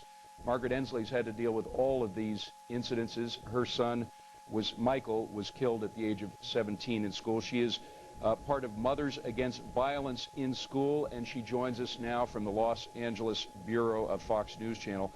Margaret, the first question, is there any way to prevent something like this from happening? I think that you never really know a lot about what may happen, but there are steps that can be taken to minimize what may happen. And I think in many cases, those are the things that we don't do in enough time. Well, Margaret, tell us what those steps are. First of all, I don't believe that the Sheriff's Department did not know that these people existed in that community. I just don't see that. Somewhere along the line, the children I heard were talking about this group of people that were considered social outcasts on the school campuses. So clearly, the administration should have known. But Margaret, how do we go about distinguishing? We've been through this before in Springfield and other places where we tried to sort of typecast, find what kind of person might crack in this way, and it's very tough to distinguish between some teenage kid who's having trouble, and frankly that's about 90% of all teenagers, from one who's really going to crack like this. How do you do it? You can't track everybody. You can't track everyone, but clearly if you have a group of students on a campus who is exhibiting strange behavior, as these children were, apparently walking around in long trench coats in this type of weather, I'm sure that there was problems at home that perhaps our parents may have seen that really went unrecognized. In other words, I don't want to deal with this. It might be too much for me. I might not be in a position where I can handle it. I don't know enough about it, so I'm not going to deal with it right now. Well, Margaret, specifics, I mean, you talk about troubled past. The Time magazine this week has an article about two kids who came from an ideal background. They were both honor students, and it turned out that they were involved in a series of armed robberies. It's very hard to tell based on family experience. Some of these kids may even have exemplary backgrounds. Beyond just trying to typecast, what can schools do to prevent, for example, guns from entering the school premises? One of the things that I feel, because there's been a lot of controversy about metal detectors as being a Band-Aid fix to a problem, I think that metal detectors could have perhaps played a key role in finding out whether these kids did have guns. I think that we need to open the campuses up to communities. A lot of schools do not invite the community in to the whole relationship. There has to be some collaboration going on. Margaret, can you please hang with us? We're going to go back to the coverage of the Denver affiliate. We're going to go back to their coverage. KMGH has live coverage from Denver. We want to join that right now. Anybody out there who shows any compassion for these people, and I know how compassionate the people of the state of Colorado are, but they're saying that if anyone wants to send cards or posters or any well wishes to these people, that certainly they would be thrilled to have those kinds of things to help them get through these tough times. I did ask Sarah earlier when she thought that any of these students might be going home from the hospital. The one, Valerie Schnur, who's in the best condition of the four, who's in stable condition, the 18-year-old, she thought at the very earliest that she would be able to go home by the weekend. So these are some very serious injuries that these kids are dealing with right now, and I think it will be a long haul for these families who are sitting here watching and waiting for their loved ones. Back to you, Sean and Bertha. Anne, a quick question for you. Earlier today, you showed us an armed policeman at the door of the emergency room. Is that officer still posted there? No, not any longer, Bertha. That was a rumor that they had heard by way of Columbine High School earlier, that an ambulance had left Columbine and was being followed by a car possibly with armed people, and so they posted a couple of armed guards, armed police officers here at Swedish, thinking that they just did not want to take any chances that there might be something that would happen here, and that's something that they deemed to be a rumor, and the armed guard is no longer here. All right, that's a good update. Thank you so much, Anne, for that report. Certainly, we have a lot of rumors that circulate at a time like this, and now the process begins of trying to sort it all out and get down to the bottom of it. Well, certainly, as Anne was saying, of the 4 students who were taken to Swedish Hospital, though, 2 are in stable condition, 2 are in critical. There are a number of other local hospitals around the city that also were treating some students. We understand at this point as many as 20 students may have been rushed to local hospitals after the shooting started. That's right. Let's go now to get an update from the scene to Mitch Jelniker, who's been out there all afternoon for us. Mitch? Bertha, we just got a latest update from the police, and you had mentioned this earlier, but it bears repeating, that they are executing search warrants at the homes of the 2 suspects and have confirmed for us that they have found some explosive making materials at their homes in this area. They also confirmed for us that the 2 suspects were students here. They weren't former students or dropouts. They were currently enrolled at this time, and they also found that there were explosives on their bodies, making it a little trickier for the SWAT teams to move in and out and try to gain some more evidence from the situation. They have also told us the SWAT team is once again going through the school. This is now like almost the 10th time, just to make absolutely sure there's no other booby traps of sorts inside there. Police also tell us they're talking to two associates, if you will, acquaintances of the two suspects. They're not saying that these two others are suspects themselves, just that they knew these two, and they are now talking with them right now, interviewing those two other students. So that's the latest from the scene from police.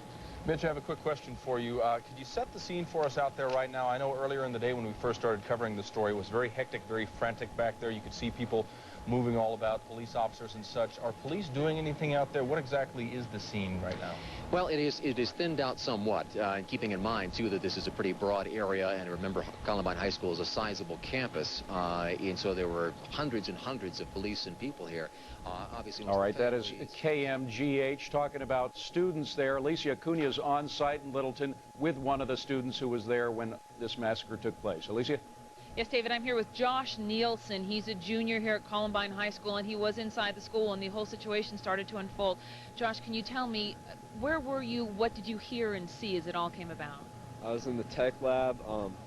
I heard sounds, like popping sounds, didn't think much of it, thought it was somebody banging on lockers or something. The fire alarm was pulled. We thought it was just another fire drill, and we started to head out towards the door. We saw people running. When we got into a hall there, it was like kind of warm and there's smoke in it, so we thought maybe it was just a real fire. I looked around and the front windows were blown out and there's debris all over the hallway. Kids were, everybody was screaming and crying and running, saying that there's a gunman coming down the hall with the gun or whatever. When we first got out there, they told us to get up against the lockers. Who told you to get up against the lockers? Teachers, everybody was just screaming, get up against the lockers. It was really chaotic and pretty scary because I didn't know what was going on at first. And then I was kind of calm about it. We got out the back door, went to the smoker's pit, jumped the fence of the smoker's pit and came out here. Now, we keep hearing that these suspects belong to the Trenchcoat Mafia. Do you know anything about the two suspects, anything about